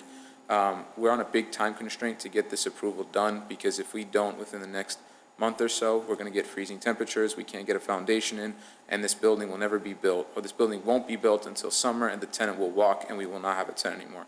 So I just wanted to address that here so everybody's well aware of what is going on. They told us if we do not get this foundation in, they're walking away from the deal before winter time. So if you have any questions, I'd be more than happy to answer them, but I just wanted to make sure everyone is aware of what's going on. Thank you. I'm done, thanks. Commissioner Vito. Yes, Andrew, when Mr. Ravani introduced himself, it clicked in my head that I have been in correspondence with him on behalf of Spears, and I'm going to have to recuse myself. That last vote of mine should probably be stricken. Thankfully, it wasn't a deciding vote, but I don't think I'm fit to be involved in this decision. Thank you. Commissioner Stylen. Thank you, Mr. Chairman. I guess the problem that I have with the building, and it's that uncomfortableness feeling. I'm not sure if it's the same feeling that Commissioner Powers had. I understand what you're trying to do to integrate all the various other aspects of all the other buildings on site, but what I see is a building with 7, 8, 9 different textures, all kind of convoluted into one small space. And that's what bothers me a little bit. I'd like to see a little bit more consistency between the various units. You know, I understand that you still want to give them a little more individuality, but I think that the textures of all the different colors, lines, whatever, just, to me, don't match. Even though they do match, they don't match the consistency of the building that you're most adjacent to, because all the other buildings are fairly far away, you know. So I don't know that Twin Peaks is a little out of the way. The bank is so far out of the way that, it's a standalone entity. So I have a problem with just the number of different facade lines that exist. And I'd like to see it a little bit more consistent between the two, you know. I'd like to see this picture with a side-by-side picture of what the B building is, with the driveway that I think is going to be fairly close to the building. You know, I guess the other problem that I have is, I believe there's a parking problem on the site. I'm not sure if the people that want to build the restaurant know about the parking problems that exist on the site.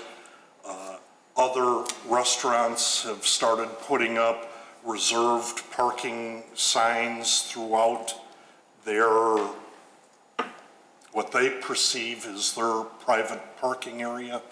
The PUD was designed for all users of the entire facility, the hotel, the individual restaurants, whatever, to all share all the same parking. And it was supposed to be, some restaurants might do morning business, some might do lunch business, some might do evening business, and they would all share the common parking spaces that exist throughout those time frames.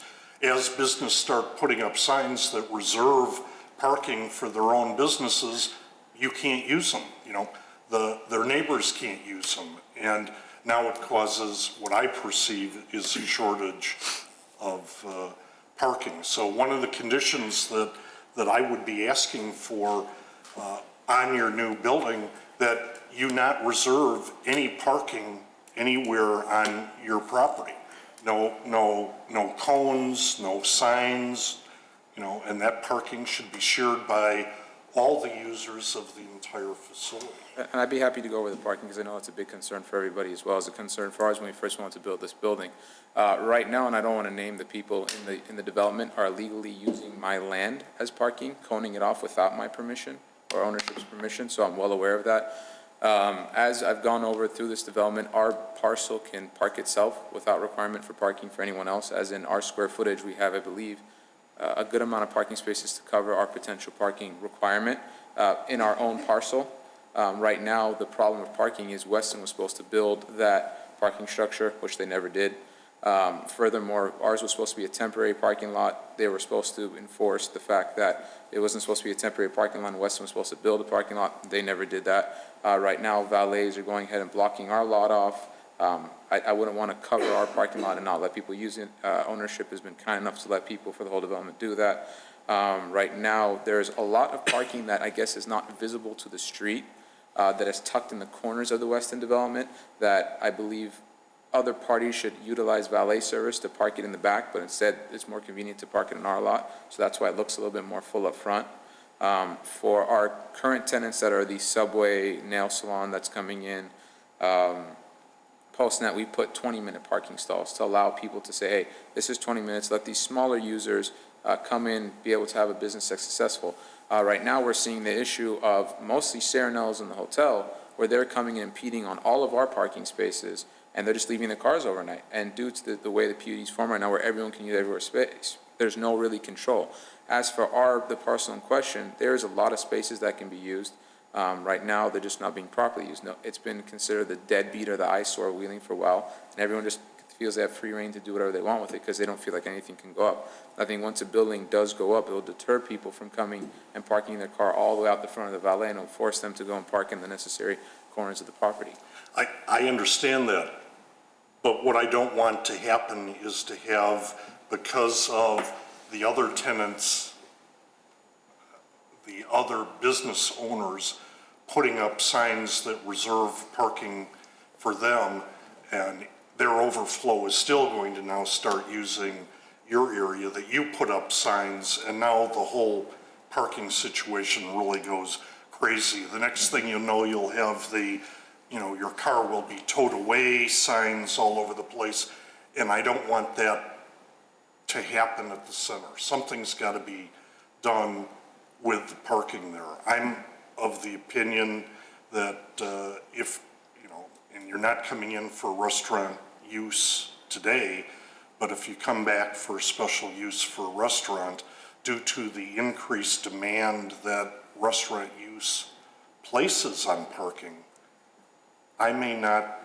vote to approve the special use until that some kind of arrangement happens with all the owners of the property to deal with the parking. So I think it's unfortunate that, and I hate to say it, and I hope that your businesses are the best businesses in the world, and they draw a lot of people, and they make a lot of money, but it's also going to draw a lot of cars.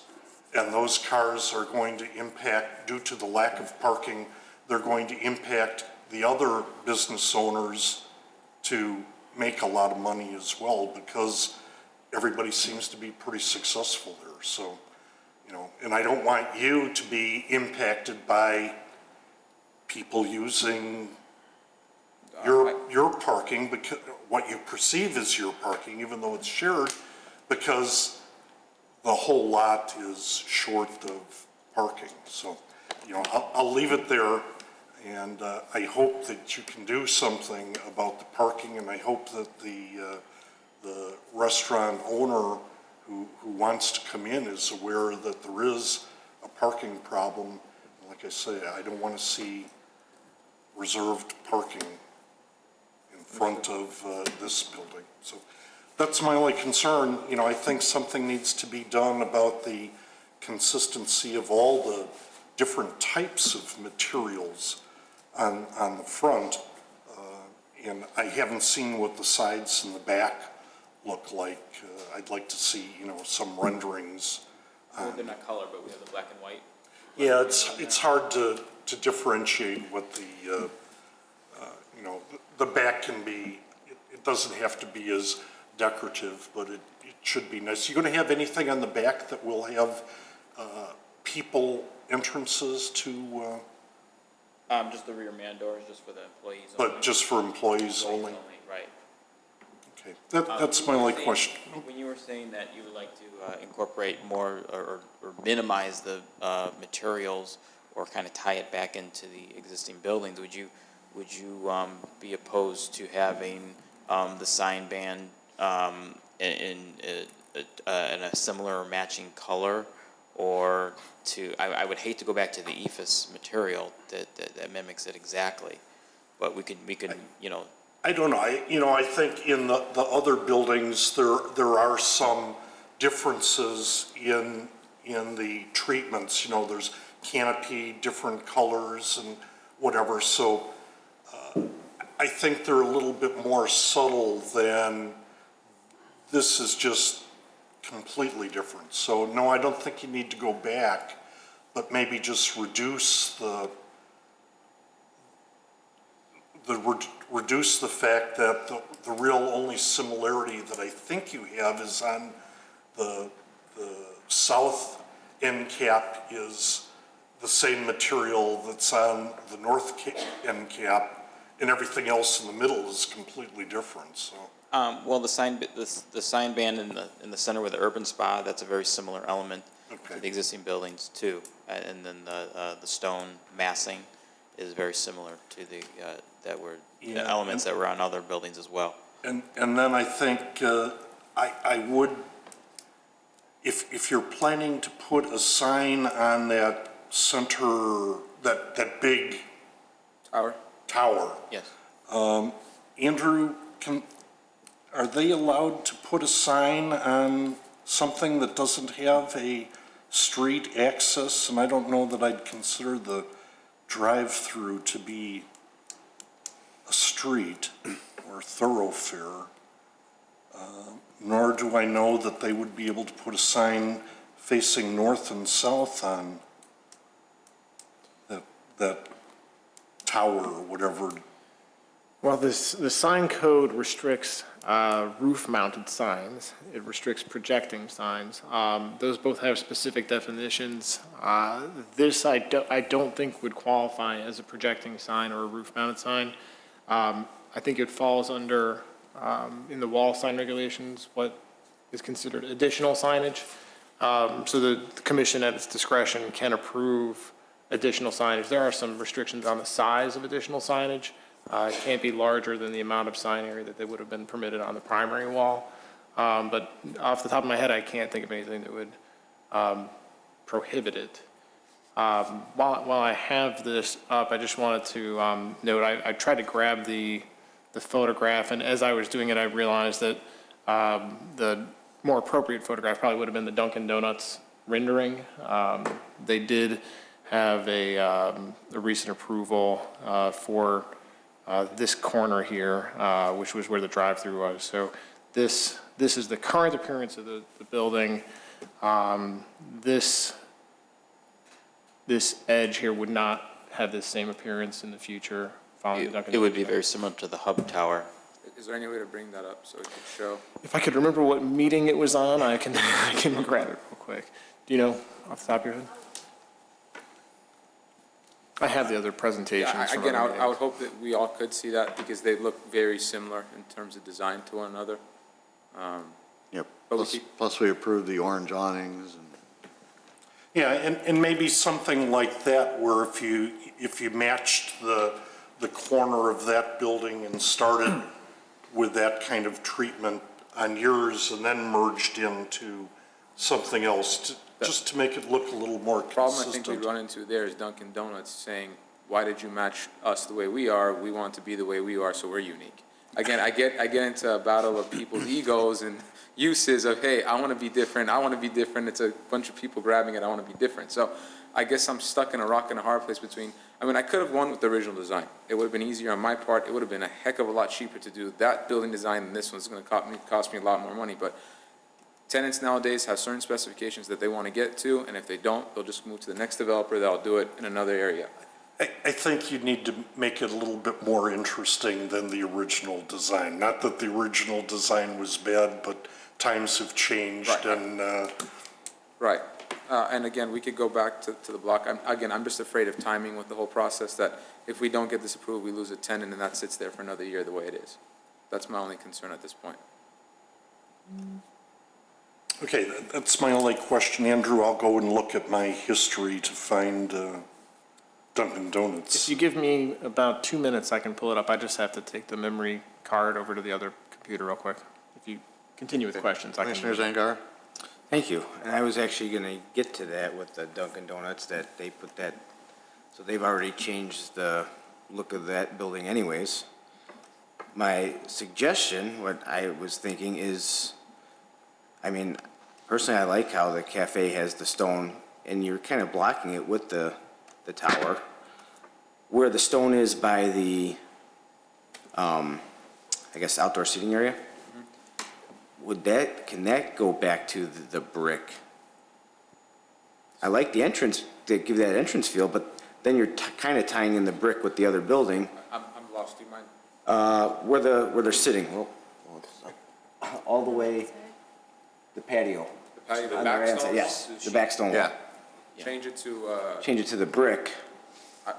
listen, I'm all for it. I'm willing to do whatever you guys. Because then, now I think you would tie more of that building in, and then it's giving that entrance its own feature, I think, with the stone. So you'd recommend going the brick in the back and then keeping the stone out in the front entrance and then, Correct, so because then, even though Dunkin' Donuts put that tower up, they still have the brick running, so I think then your two buildings will kind of, in between look, you come and now, bam, your Yeah, entrance. we gotta see what that picture looks like, because they might have wrapped around the front of that. Just a and- corner, just a little corner, but their whole side's brick, so, Yeah. the drive-through. That's just a recommendation I had, and I would bring in the stone on that side like Spears did with the fencing. right, Keep the stone out there, now you're kind of tying it all in together. absolutely. And then my second question, or comment, was the parking. And I actually found a tool on here to, I'll wait till we get to the site plan.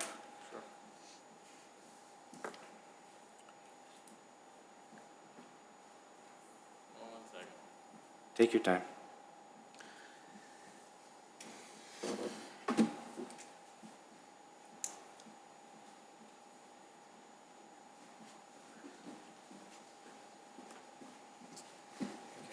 What were you looking for? Well, you go to the landscape plan, actually.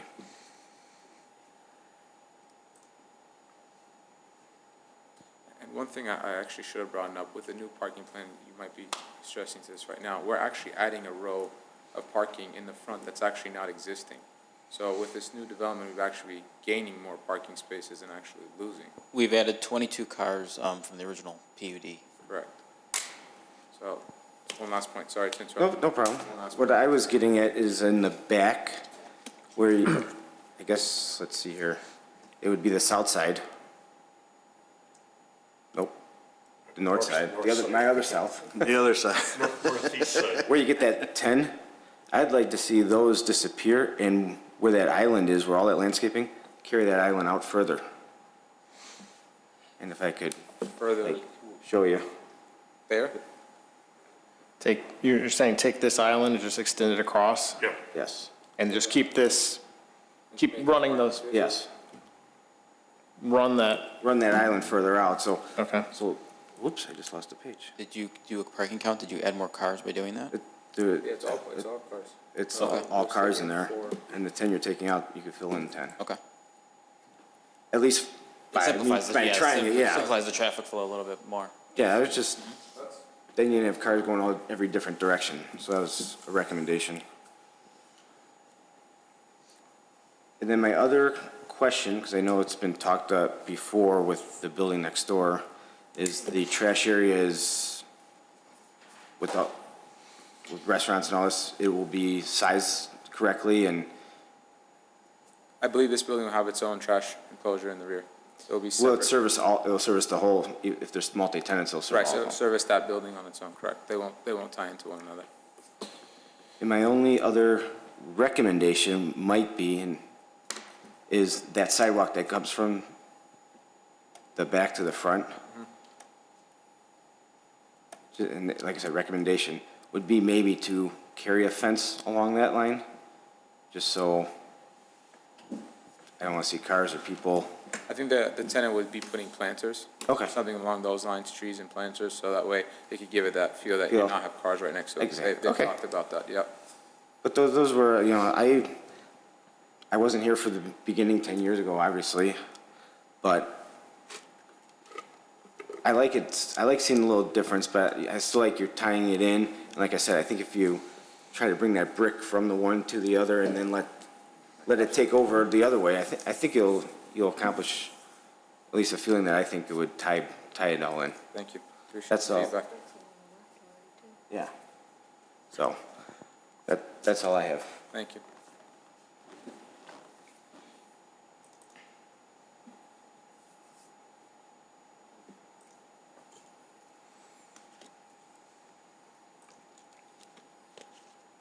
Yeah, see, they've, on the Dunkin' Donuts one that's up in front of you, they've covered up the brick at the end of that building. And they're also using the fiber cement, the Exactly. horizontal siding. Yeah. Using that same exact type of look, that's why we put it in our buildings, like, as you guys said, that end cap would be now running into our building, so it'd look like that same flow for a facade.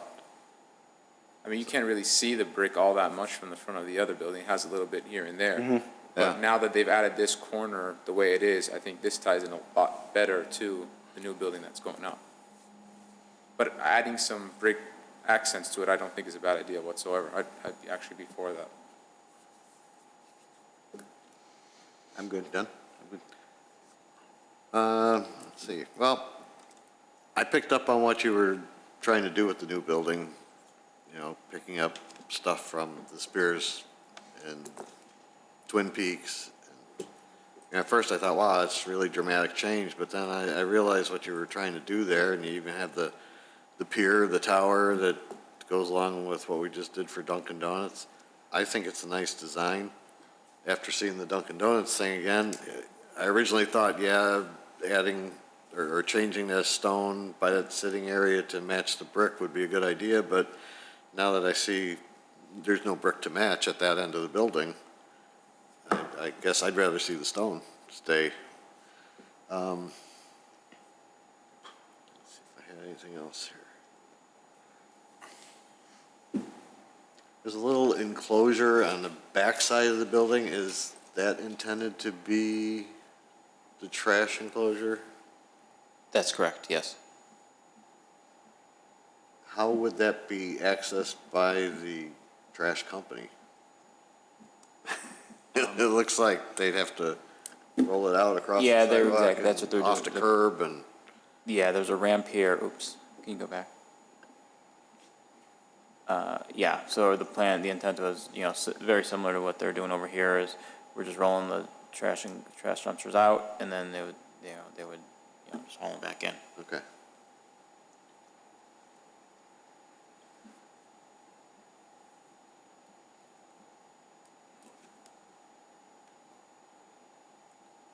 I think everything else I had was answered.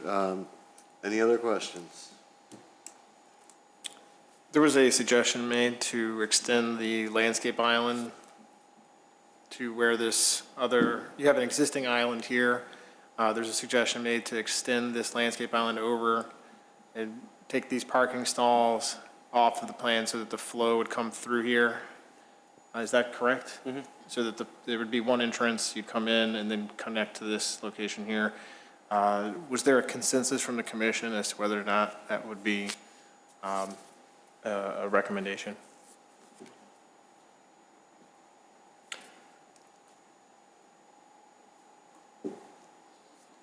Whose suggestion? That was Yeah. Commissioner Zagaris. Paul's got a nice pictorial view of that. Maybe if you could show John and some of the other.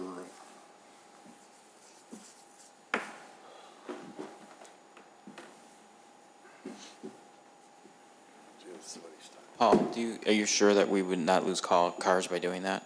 Or are you? I'm pretty looking at- positive. I tried the Okay. best I could. Okay.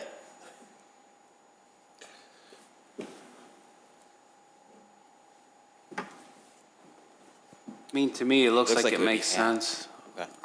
Yeah, For the record, I would agree. I'm fine doing it. I have no issue with doing it. I don't think you'd lose any parking spots. Yeah. But might actually pick up a few. Yeah, it looks like you pick up one or two Okay. doing that. so I guess we are in agreement on that. Any other questions or suggested conditions? Mr. Stylen, did you have any conditions? Well, I guess, you know, we've concentrated on the front view of the building, and I'm just wondering if we need to take a look at the other sides. I mean, when I first went through this and I saw, you know, vinyl siding and wood cedar, vintage cedar siding, I was really worried. Now that I see that there are more permanent kinds of, I shouldn't say permanent, more durable kinds of material, I'm a lot more comfortable. But I just want to make sure that there's sufficient diversity in the other sides that are going to be visible. And, you know, the south elevation is going to be a small width away from the B building, I mean, the drive-through. So, you know, having that be, I'll just say fairly plain is probably okay. But from the north side, you know, I hope it, although I just looked at this, looks like you have a lot of windows and stuff on that side, so that should be okay. Yeah, we purposely did that for customers that were going to sit inside to have a view outside instead of just seeing a wall. Are they going to have any doors on that side, or is it just going to be from the, what I'll call the front? I believe There's a door at the potential future outdoor dining, and then the main entry, but nothing along that north wall at this point. Another potential restaurant on the north side? You're really, you better get that parking situation resolved. I hope the village puts up a structure with the Westin that'd make my life a lot easier. You want my tax dollars? No, I don't. I want Westin's money, to say the least. And let's see, the side that faces the Westin, you do have some windows, it appears, back there as well. So, I don't know. I guess it's okay, so. Go ahead. Didn't we, just for the cement board, didn't we make a requirement for Dunkin' Donuts to a certain thickness that we required? Do we want to do that? There is, I believe it's the 3/8 thickness in this climate is the standard, is that? Yeah, 5/16. 5/16, okay. Yes. That's all. Does that have to be a condition? We can add it real quick. Anything down at this end? Does the metal panel come to the ground level at any point? You know what, I believe we have a stone sill at the base, an 8-inch stone sill. Is the panel itself dent resistant toward the ground level? You've got it near entryway. Is that something that? It's a heavy gauge, yeah, it's a heavy gauge side. Heavy gauge so yes. that it wouldn't. Yeah.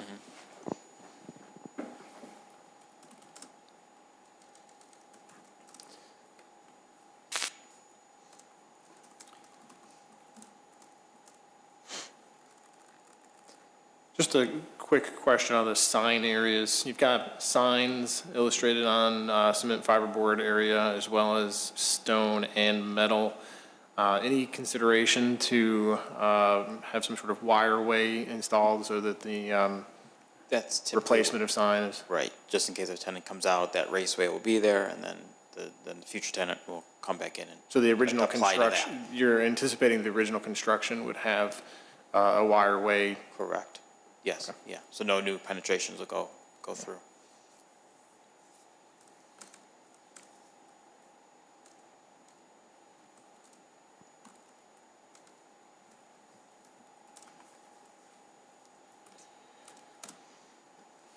Okay, so what conditions do we have at I this? have the two currently, that the eastern landscape island shall be extended north to replace the existing curb cut and small landscape island, and that the cement fiberboard is to be installed at a minimum thickness of 5/16 of an inch. Any other recommendations for conditions? Okay, do I hear a motion?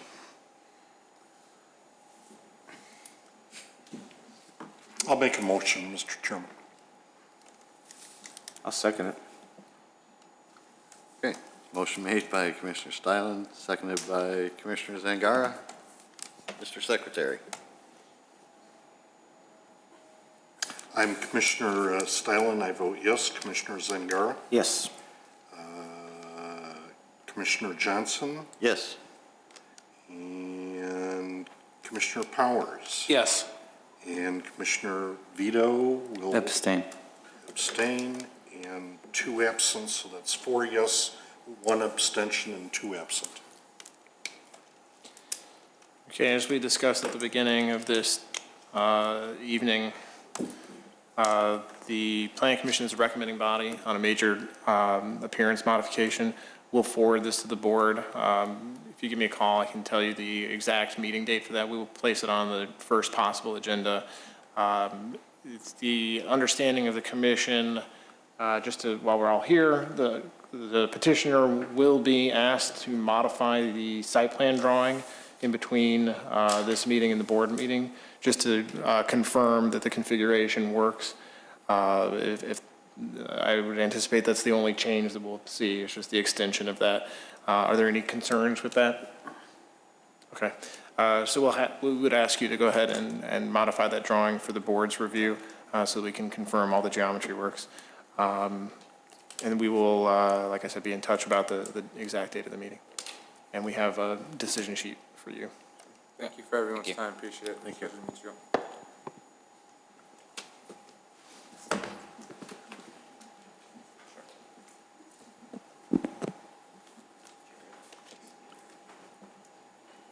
So how long will it take to get it completed? Next year, by the end of the year? This year? 3 months. Oh.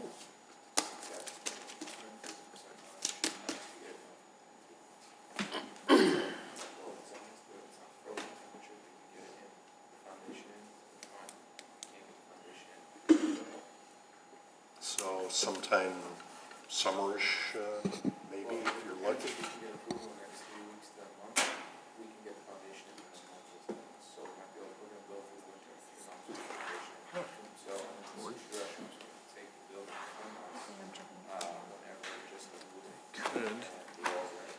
We would need, they can turn it around. Good.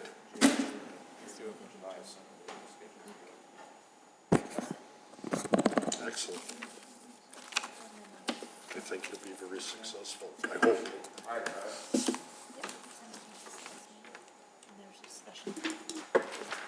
Jared, please pencil in November 17th, the deadline for us to get everything filed.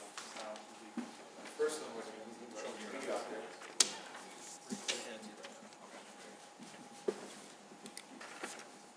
Yeah, I just hope you can do something about the parking. It's,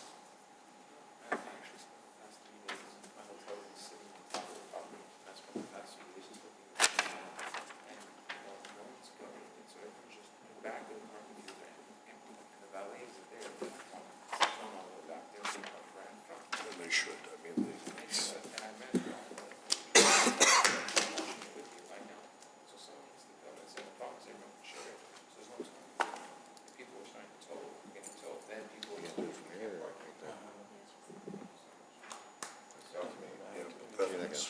that means your people will never come back. There's the little building in the back, it's an LA shuttle to go back and forth.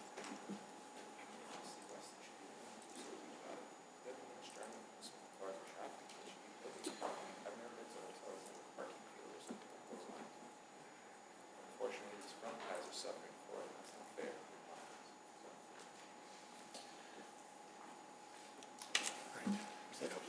Good luck. Okay. Good luck. All right, calling docket number 2014-16-2, continued from October 16th, public hearing, Village of Wheeling amendments to Title 19 zoning. Mr. Jennings. Thank you. When we last met, the direction from the commission was to take the previous 2 workshops and start working on a draft document. The idea of this document was to remove the sections of our zoning code that relate to the design standards. We have one in each of the commercial, industrial, mixed use, as well as the airport and park district, zoning districts. So the idea was to take these and consolidate them into one central location, list out the materials, and then just refer from the original section of the code out to this appendix. So that is what is in the works right now. What I'd like to do today is just show you where we are with the design guideline document, which would be Appendix D of the zoning code. We've started to lay out how the section of the code would be organized, and that's what you have here. The general format of this would be a section for general regulations, section on building materials, followed by the section on colors. Then each of those special types of buildings would have its regulations spelled out. So if there's a minimum standard for residential building that is beyond what's in the general regulations, that's the section that you would look for. That would cover things like, we talked about minimum masonry, in this case for residential. We've talked about minimum brick requirement on commercial buildings, how to handle garage doors, et cetera. So some of that would be covered under these specific regulations for a given building type. So thus far, we've gotten through some draft regulations on most of what's in the general regulations. So basic design, we did not go into nearly the amount of detail that the Naperville design guidelines had. Covered this probably in one page, what they had in 5 or 6. But the idea was to have some graphic illustrations to reinforce what was done in the text of the code. So as of right now, that's what we've got. And I've tried to add these examples into the particular content area that made the most sense. So with that, what I'd like to do is just get sort of an idea of right track, wrong track. We can keep going on this pattern and fill in what we've talked about with respect to the residential and commercial districts. But I wanted to make sure that this type of document, this format is more or less what the commission had requested. Commissioner Stylen. Andrew, I want to say this is fantastic. I mean, there are a few things in here that, you probably just cut and pasted a lot of text, and it probably isn't really the text that we're going to go forward with, or is it? A lot of what's in there so far was written specifically. Oh. Ouch. Okay, but I think that the design is really great. It is perfect, and I appreciate the time that it took for you guys to put this together. I think it's a spectacular job, and much, at least consistent what I think we would have to have paid a professional person to come out and do this for us. I mean, you really did a bang-up job in a relatively short period of time. I do have some comments, though. And the most glaring thing that bothered me was under the intent and purpose, section A, which is on your page D2. It starts off by saying, for buildings other than single-family residence, the architectural review shall be done by the Plan Commission. And I think for the purposes of single-family housing developments, et cetera, that we probably ought to be involved in monotony standards and color standards and stuff like that. So I don't know that I'd like to restrict single-family residences from the scope of work. Another thing that I have is under the permitted materials, you seem to say, well, first of all, it appears to me that from reading all the other documents that there are a whole bunch of things like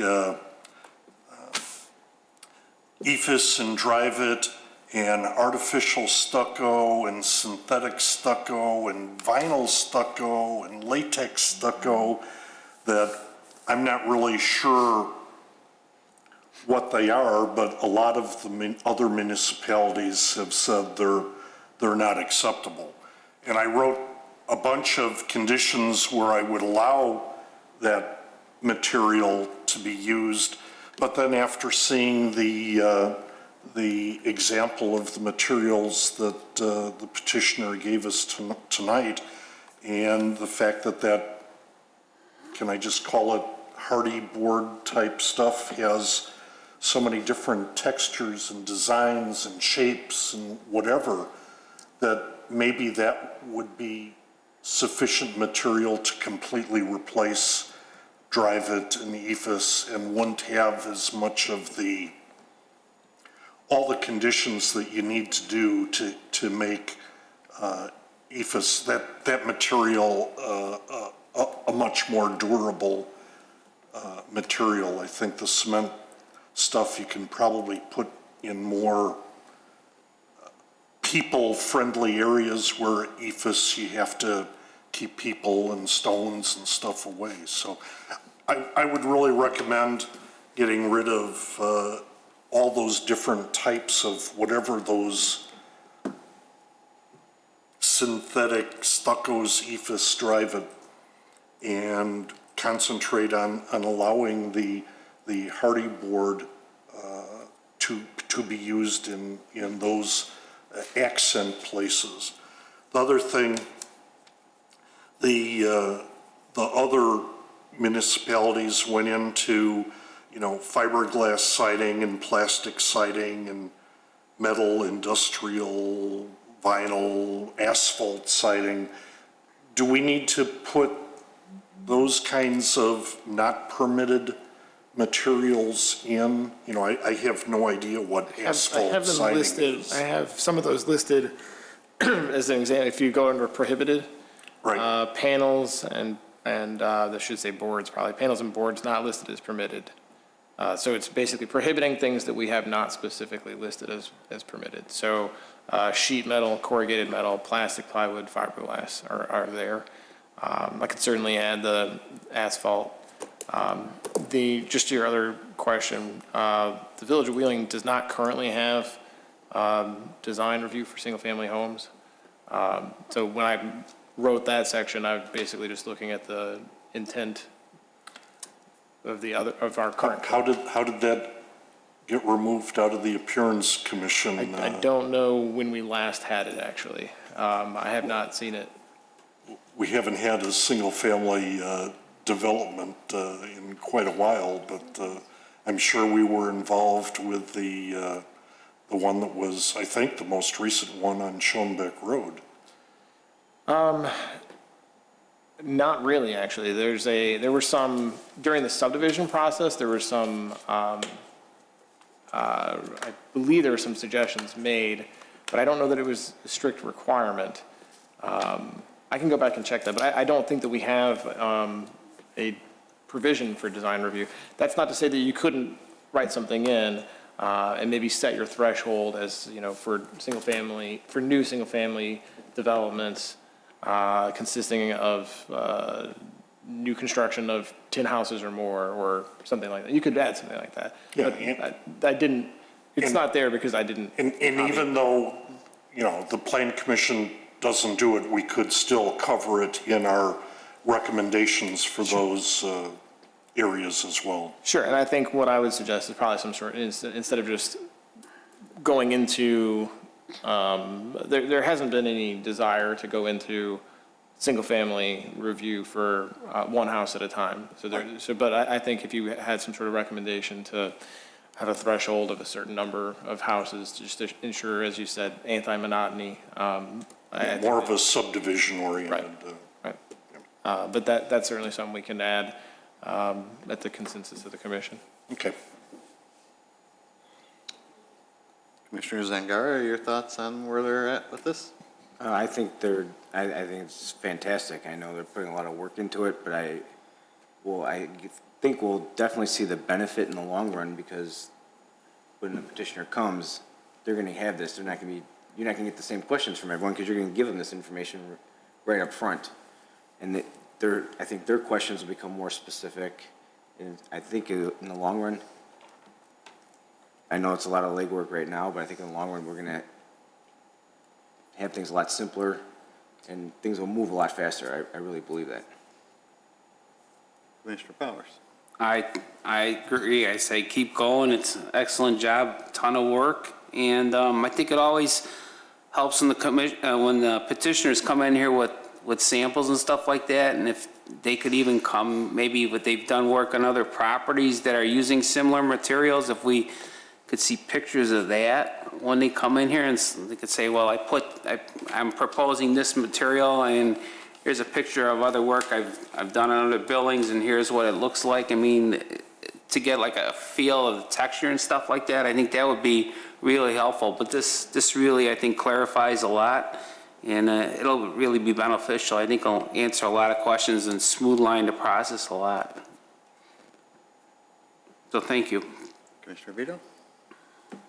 Yeah, I think it's really good, and will clarify a lot of issues. My one question to Andrew is, I mean, is it going to go into any landscape issues? Because some guidance on that might. We can. I think one of the nice things about kind of exploring this format for having design criteria is that you could have this same format then apply to that. I think we've been struggling for quite a long time now with how to deal with the landscaping, how to convey that better, and this certainly could be used to spell out our landscape requirements. Yeah, good, because it's a good format. It's very, I think, instructive and helpful to people who are going to come to us in the future. So thanks for doing that. And I concur with the other commissioners. I think you're right on the mark with where you're going with it, and other than that type font really comes out weird on. Yeah, it does not translate into your good reader. Yeah. Do you have a preference of when you'd like to see this? We can, although you wouldn't have it in your packets tomorrow, we could continue it to next week, and that way, at least, if we make some progress, we'd have the ability to speak about it some more. The other option, we just continue it out 2 weeks and hope that it's more final. I don't think that I'm going to be done with it within a week, but I think, if we did it 2 weeks, I might be closer to being done. I think 2 weeks is fine. What all is on the agenda for next week? We have medical cannabis each of those weeks. Next week, we have You got the Whitley coming back, right? the Whitley is coming back. What else do we have?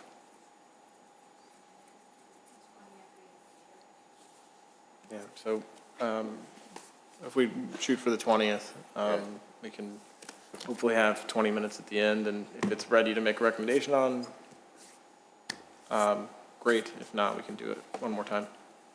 Mr. Stylen. I'd like to get some consensus on not allowing EFS stucco stuff and using that hardy board stuff in its place. But before I ask for that consensus, I'd like to ask Paul if that hardy board material can be used in places of where EFS is typically used in the construction world, architectural world today. Oh, it definitely can. I don't know if I'd want to limit though, because all we've seen with this hardy board now is everything is horizontal. Where we talk about the EFS, you could do a smooth finish. You know, I mean, you could put reveals into it. So I don't know if I'd be 100% to say, let's nix it completely. Because like we've talked about, installed correctly, warranties, I mean, it still is a good product, but. I don't know, I've never seen it where it lasts more than five or so years without it needing expensive. Well, I guess we're in the climate that doesn't allow it to last that long, but. but we haven't really tested the cement stuff. the cement stuff in our climate either, so. And Andrew, wasn't the idea here is to start with what we prefer the most and kind of, Yeah, that's the idea. so. It is- that's why- it is kind of That's why confusing EFS that. doesn't come in till number 12. There's 11 more things we'd rather have. We could put it down under anything else.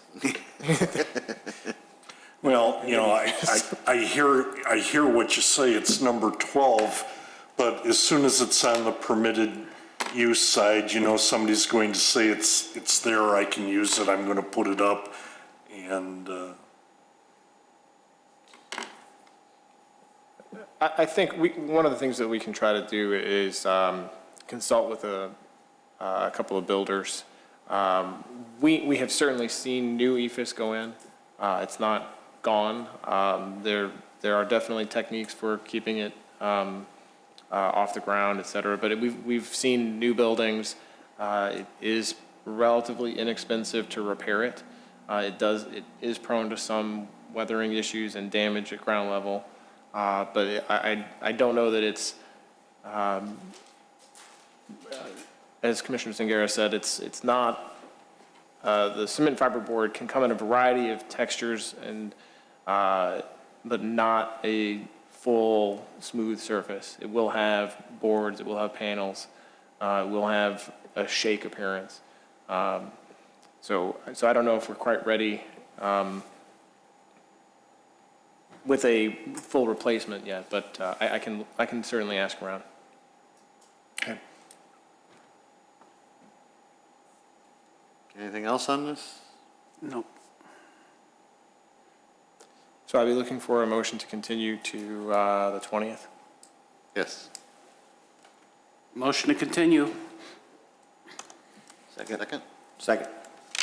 Okay, we have a motion by Commissioner Powers, second by Commissioner Zangara. Is this You can do a voice vote on continuation. All in favor? Aye. Aye. All right, thank you. Okay.